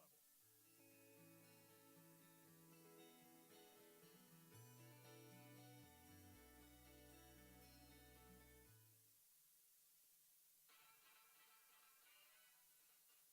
With Blake Masterson, Gideon Hendricks, and Nicholas Kittleson, tune in every Friday, 3:30 to 4:30 to hear us debate, decide, and defend your best and worst anime picks. Listen at blazeradioonline.com.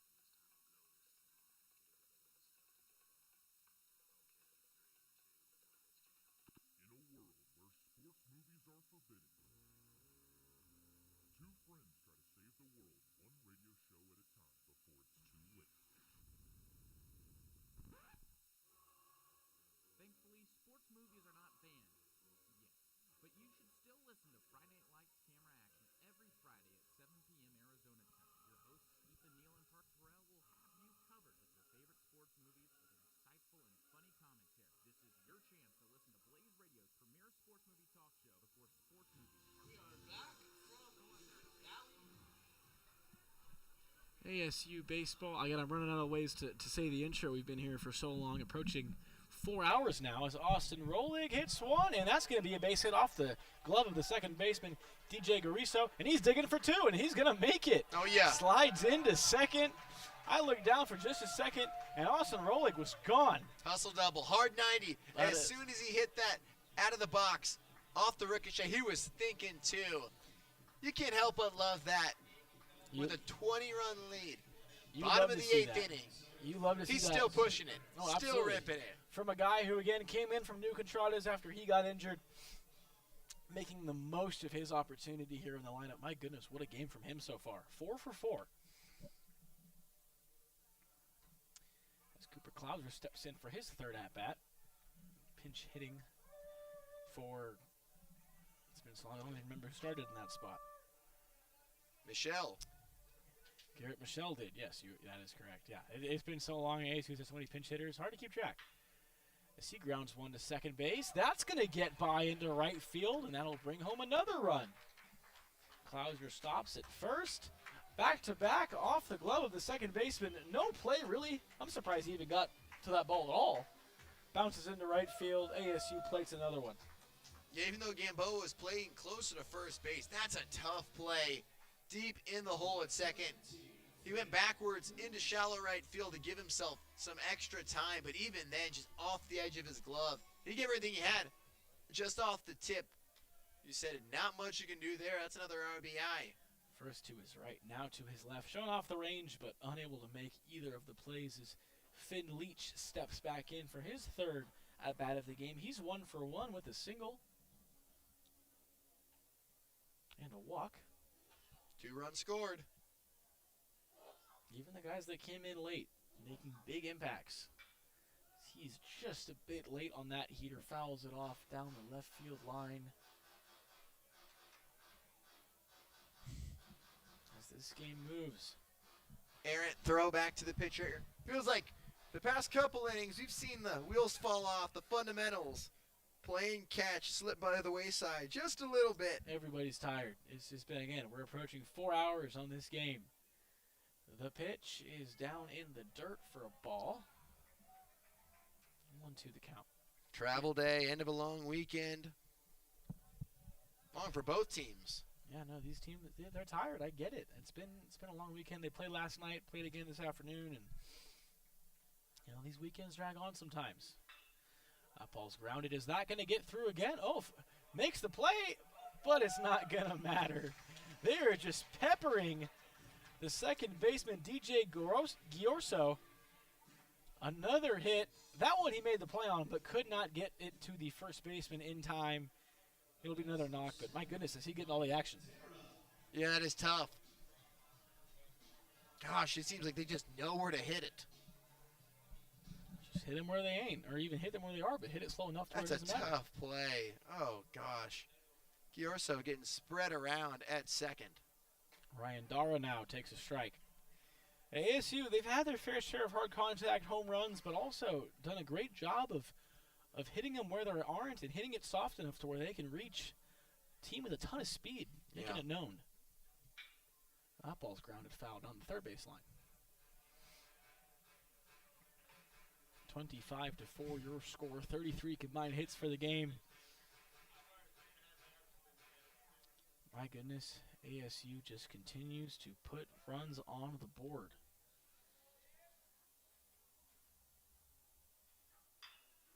Same exact result there, grounded down the third base line. 0-2 the count. Jack, what have you liked from ASU's offensive approach so far in this game? Gap to gap, staying towards the middle of the field. Yeah, the home runs have came. 5 homers on the day for the Sun Devils. But you're just seeing it. These guys are looking to go left center, right center, pound it up the middle. Ball sprayed down the right field line, foul. Talk about gap to gap. We're going corner to corner. Yeah, as of late. But that's what you do. You go where it's pitched. It's a good strategy. I'm sure Willie will be very happy to talk about that after the game. He may not want to talk to us very long. No, he's tired. Everybody's tired. He deserves a break. So that one's lifted into right field. Not super deep, about 5 feet from the warning track. Right fielder makes the play. Runners will tag. Safe at both second and third. Nice play by Klosik to get over there down the line, but productive out nonetheless. Do you think if things did not transpire the way they did last week, they'd still be tagging up on a fly ball to deep right field, bottom 8 up 21? Probably not. Probably not. But when you get, not to this extent, but when you get the score run up on you a couple times, it feels good to do it to somebody else, I think they just want to make it known that that weekend is not the type of team they are. They've shown it. My gosh. Cohen Nikolai fouls one off. Got his name right that time. Catcher, this is his 7th official plate appearance for the game. Has a home run, a single, 2 hit by pitches. He has been everywhere today. Also caught a nice game behind the dish. Second and third, 1 out for ASU. Takes one outside for a ball. Shadow from the backdrop starting to cast over the field, about to get home plate. That's how long we've been here. Approaching 5 o'clock Arizona time, which I guess is now Pacific time because of daylight savings last night. Nikolai hits one. Will that find the gap? Center fielder coming in. Make a shoestring catch. Another tag will play another run. Nice play there by Travis Friend out in center. Showing off some range. Cooper Klauser comes in from third. Another productive out for Nikolai and another run for ASU. Yeah, great swing by Nikolai. Good base running by Klauser. Heck of a route by Friend. That is hard to misjudge from center. Looks like a gapper from our angle behind home plate.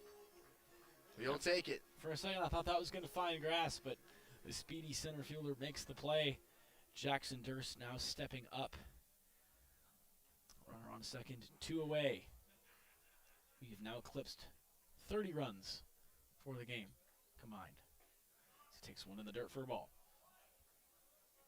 ASU batting .468 as a team today, 22 for 47.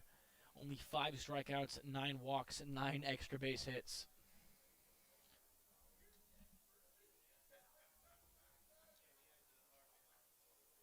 Kicks one upstairs for another ball. 2-0.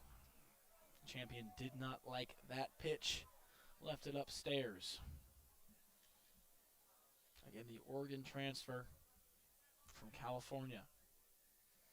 On the mound for LMU, one of their many pitchers that have thrown so far in this game. He would be their 8th. Ball's nipped just foul. We'll do it again. 2-1 now, the count. Excuse me, he's their 7th pitcher of the game. Avery Lane started, went 2 1/3, 5 hits, 5 earned runs, 9 total runs. So those 3 errors by LMU costing their pitchers and themselves overall a lot of runs. 2-1 is low, 3-1. Yeah, you gotta be clean when you're facing a juggernaut of a lineup like the Sun Devils. I mean, 1 through 9, there are no easy outs, and when you're making mistakes and forcing your pitchers to work harder, makes life really difficult. It really does. In a game where you're facing such a talented offense. Durst starts running to first, flips the bat, thinking it's a walk. Pitch is called a strike. Not the look you want to give up with the lead this big. You don't want to flip the bat on a walk, that's for sure. But looks to be apologizing to the plate umpire. Count runs full, 3-2, 2 outs. Wonder what Coach Bloomquist thinks of that one. Probably doesn't love it. The pitch. And that's definitely a ball. Almost hits his foot. Hard 90 to first base to prove a point. Does Durst. And this inning will continue. Dominic Smaldino to the plate now for ASU. I do respect Wattis' high socks at first base. With the baby blue socks, the nice fusion blue, red, white, and blue cleats. It's clean. Gosh, I love that LMU colorway. Sun Devils got the Sunday creams out. They're beautiful. I do like those. They're so nice. Sunday creams, red helmets. Oh, the maroon looking maroon good. Helmets, maroon accents. Just a good look overall. And you look good, you play good. Good uni matchup. That's what the Sun Devils needed it. Smaldino blasts one to right field, and that one is going to go. That's a Dominic two-strike swing. Smaldino goes opposite field, almost into the Sun Devils bullpen. And Will You Be My Girl plays one more time at Phoenix Municipal Stadium. A 3-run blast puts the Sun Devils on top, 29-4. Yeah, sorry to step on your feet there, Anthony, but that's a two-strike swing, opposite way. More than punched, blasted into the bullpen in right field. It's just good analysis right there. Took it the opposite way, and a guy that big with that much power, it doesn't take a whole lot to get one out on a warm day. As you'll never guess what we have. It's another pitching change. Now the 8th pitcher will come in for LMU. I was just foreshadowing when I said 8. We're there. We will see who is coming in from the bullpen. 29-4 ASU. You're listening to Baseball on Blaze Radio. We'll be right back.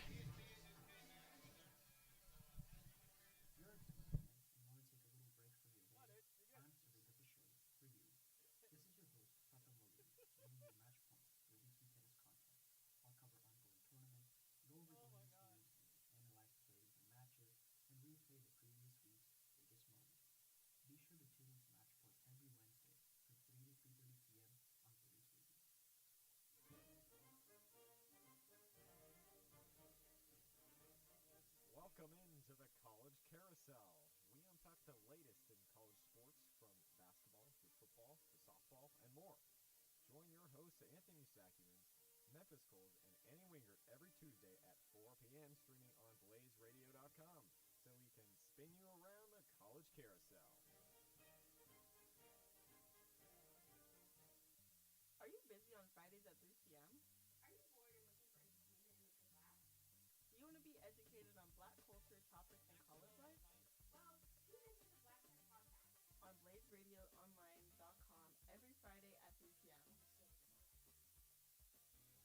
Have you ever wondered why your team can just never draft a quarterback?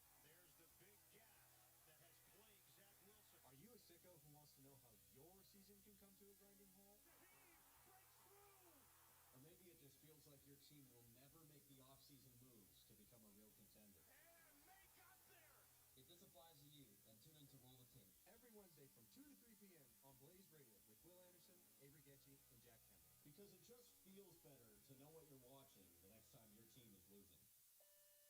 This is your captain speaking. It's time to fasten your seatbelts, open your ears, and board the audio passport.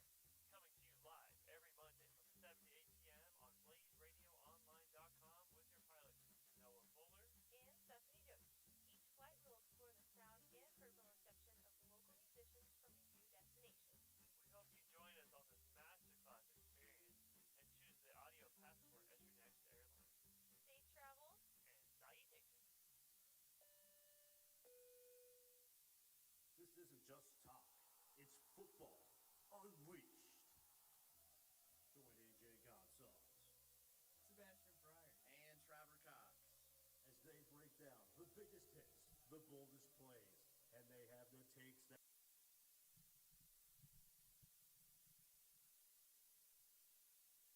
We are back from Phoenix Municipal Stadium, bottom of the 8th inning here in the Valley. ASU working on another 5-run inning, a crooked number, really their 5th crooked number of the game. Putting up 29 runs. We'll see if we can get to 30 here. Takes one upstairs, does PJ Mutzaritis, the shortstop, really one of the only people that are still in the lineup that started the game for the Sun Devils. Yeah, I'm kind of surprised to still see him out there. Max Schneider, we saw him last night. Came in a similar position. Recorded the final 2 outs of the 8th inning. Making his 4th appearance, he made his 4th appearance last night, 5th appearance already. He'll have a chance to get his first full inning. 3-0 to the shortstop. Looking to not lose another one. Kicks and deals. Takes it upstairs, ball 4. Well, that's not how you want to start. Schneider comes from an athletic family. His sister Myra played soccer at Oregon, Kentucky, and Illinois. That's some power conference soccer. That's for sure, everywhere. Yeah. Then his parents, mom competed at Michigan State in track and field, so they got some speed in the Schneider family. This is Kai McGarry. Swing and a miss. That was way out front on the off speed there. Yeah, he was sitting fastball. If I'm not mistaken, McGarry. No, he was the last out of the 7th. He almost batted around again. As ASU fouls that one off on a check swing. 0-2 the count with 2 outs now. 3 hours and 45 minutes we're at now for this game time. Been a long one. Run rule was obviously not agreed to, so here we are at the bottom of the 8th. Should just take the top of the 9th. If we have a bottom of the 9th, I don't know what I'm going to say. That one's bounced foul.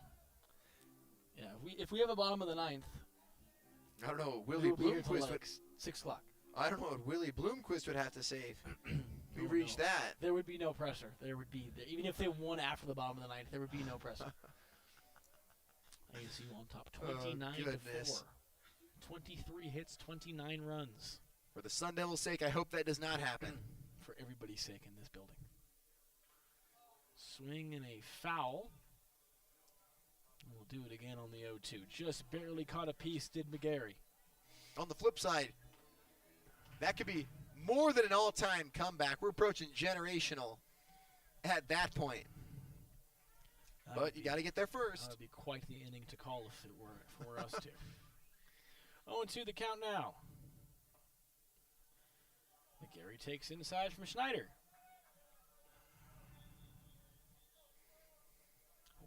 1-2, 2 outs. Runner on first base.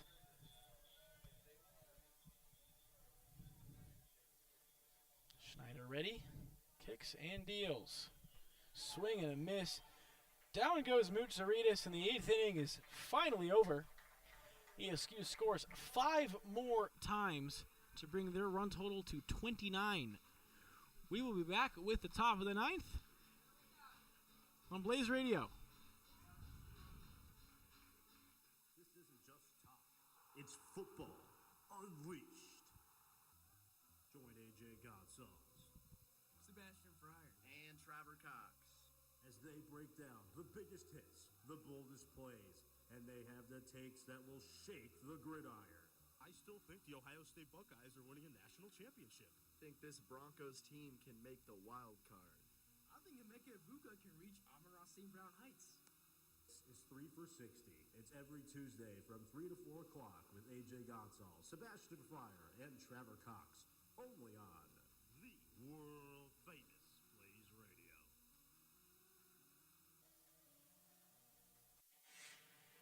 Imagine, every 6 to 7 days, a massive event takes place within pop culture. You don't even know or hear about it. People start calling you Unc because you don't have ball knowledge. Well, look who's here to save you. It's Caleb and Kaylee. Tune in to Niche for Niche every Wednesday from 4 to 5 p.m. on BlazeRadioOnline.com. Listen to us talk about current trends in pop culture, curate a playlist based on the vibes, and interview local Arizona artists from time to time. Come be a part of the crew and listen to us every week.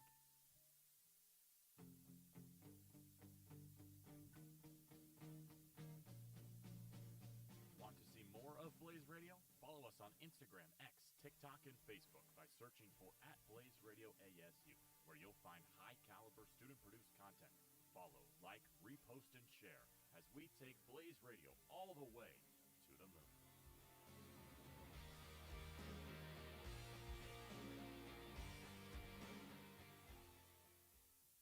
Clark, step back three. You bet. Ball lets it fly. Hey, it's Lauren. And I'm Kinla. We're two sports journalism majors who basically grew up on the field, the court, and in the stands. Welcome to the Athlete Era, your weekly dose of women's sports and what it's really like to live life as 20-year-old girls.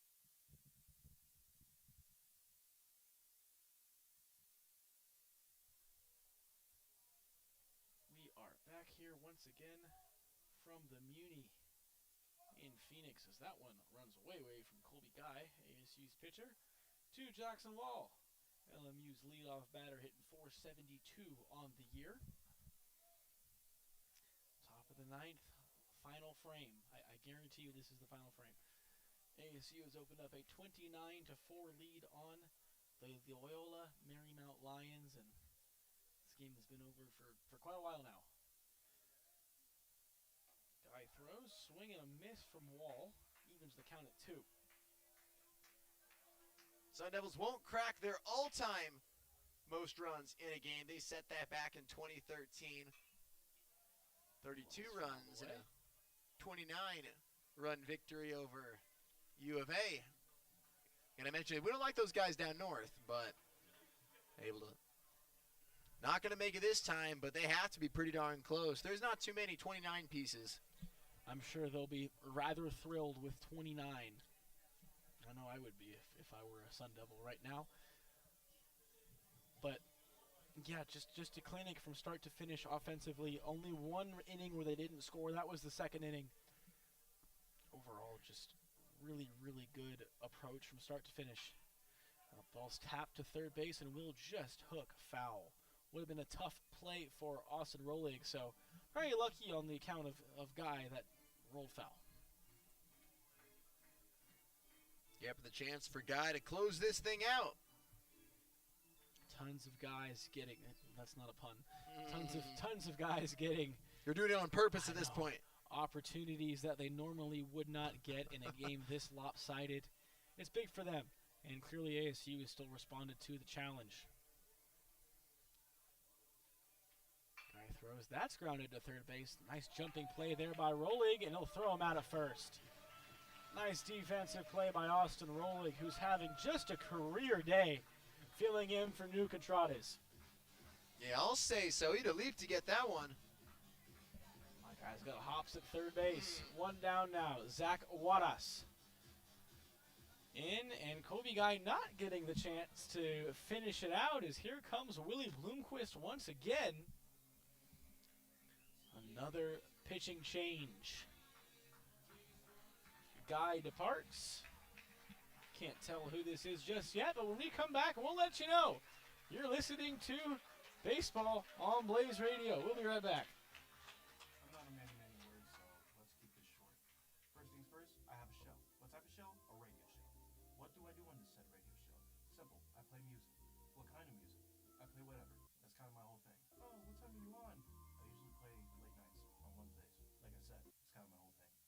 Wednesdays. I don't know. It was pretty convenient for my time. When do you... You know what? Forget this. Just listen to my show. Whatever FM After Hours, I play every Wednesday night at 9:30 on Blaze.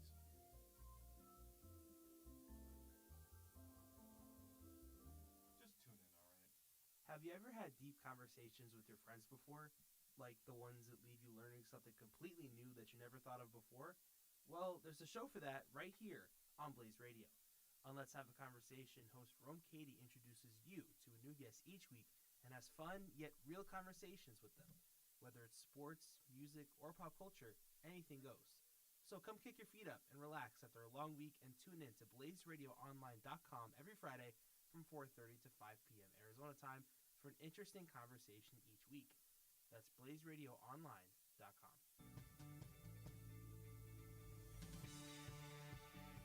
It's official. Blaze Radio has once again been voted as the top streaming radio station in the country by Intercollegiate Broadcasting System.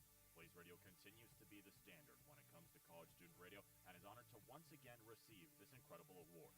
We could not do what we do without you, so we thank you for listening to Blaze Radio, BlazeRadioOnline.com.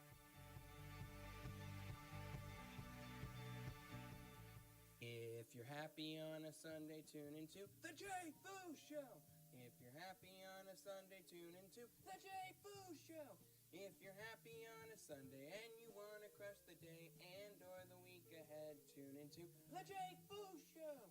That's right, I'm Jack Footer, a.k.a. Jay Foo, back with you Sunday morning from 10 to 11 a.m.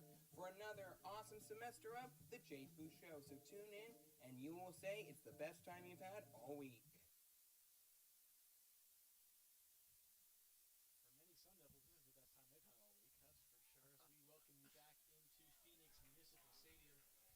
Anthony Saccuman and Jack Connolly with you. Top of the ninth, rather. 1 out. Oh, that ball's grounded to Rolling once again makes a nice play. Throw brings Smaldino off the bag and apparently did not get the tag on him.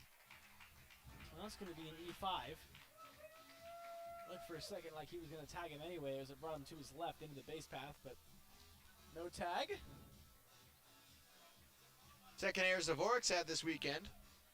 So, the fun continues.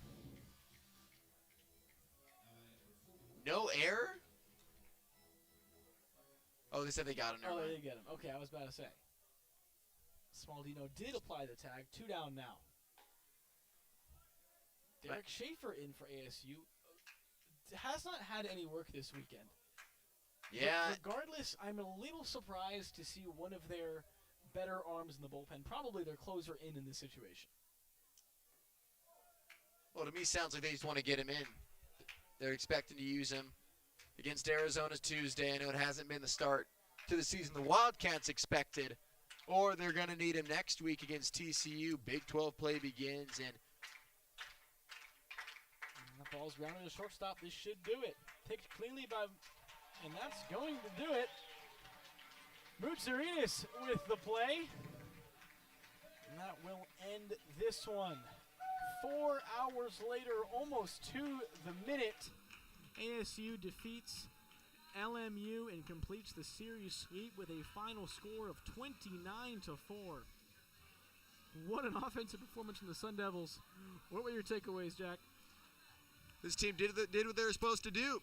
You win games, take series, sweeps, when you're clearly the better team in every facet of the game. And the Sun Devils, they left no doubt this weekend. Final totals outscoring the Lions 50-9 in 3 games. So, yeah, they poured it on all weekend long, and this is something that you can certainly build on. There's definitely some things that you can clean up. And I know Willie Bloomquist and the team know that, but you take the wins when they come. No, it's not Big 12 play, but rivalry game on Tuesday. Then it's time for conference. Yeah, this is a big week for ASU. It was nice for them to win these games and really not make any of them much of a contest. But you have Arizona on Tuesday, who obviously that's a rivalry game, but they haven't had the start to the year they imagined, as you mentioned. But that's still a very good team. That was a team that was ranked to start the year. That team is very talented from top to bottom. And then at TCU, actually really the same story. also hasn't had the start to the year they wanted, but another ranked team who is supposed to be very, very good. So it's going to be tough, and ASU hopes to right that ship from last weekend, and they have so far, but LMU not the same opponent that those teams last weekend or this weekend will be. Yeah, and with all due respect to the Lions, there's levels in college baseball, and the Sun Devils, to be at the level they want to get to, they had to understand that you got to take care of business. And you'll get a test starting on Tuesday. The Wildcats, as if you needed any extra motivation, a team that went to the College World Series a season ago, and then TCU, a team who's going to be a threat in the Big 12 this season. And once conference play starts, things just start to get a little more intense. And I think the Sun Devils are ready. You got the best of both worlds when you're able to take and compartmentalize the tough weekend against SEC competition. You played 4 tournament teams, and then to come out on the other side, get your swagger back a little bit. This team would be fine. I have no doubt about it. But good weekend and something to build on nonetheless. Oh, for sure. Absolutely. I mean, I think overall, again, we mentioned it earlier, they know that they are better than they played last weekend. There's no doubt. I think this weekend proved that. Come out and do more than handle business. I mean, they were just incredible top to bottom, pitching, offense. I know they had a couple innings where I didn't love their offensive approach, but overall, today was a culmination of a lot of hard work for that team, and I think it probably feels really good for them in that locker room to come out and put a 29 spot on the board with 23 hits. Just a really complete performance. That will just about do it for our coverage here from Phoenix Municipal Stadium. Anthony Saccuman, Jack Connolly, we've been with you overall throughout the day. Everyone have a good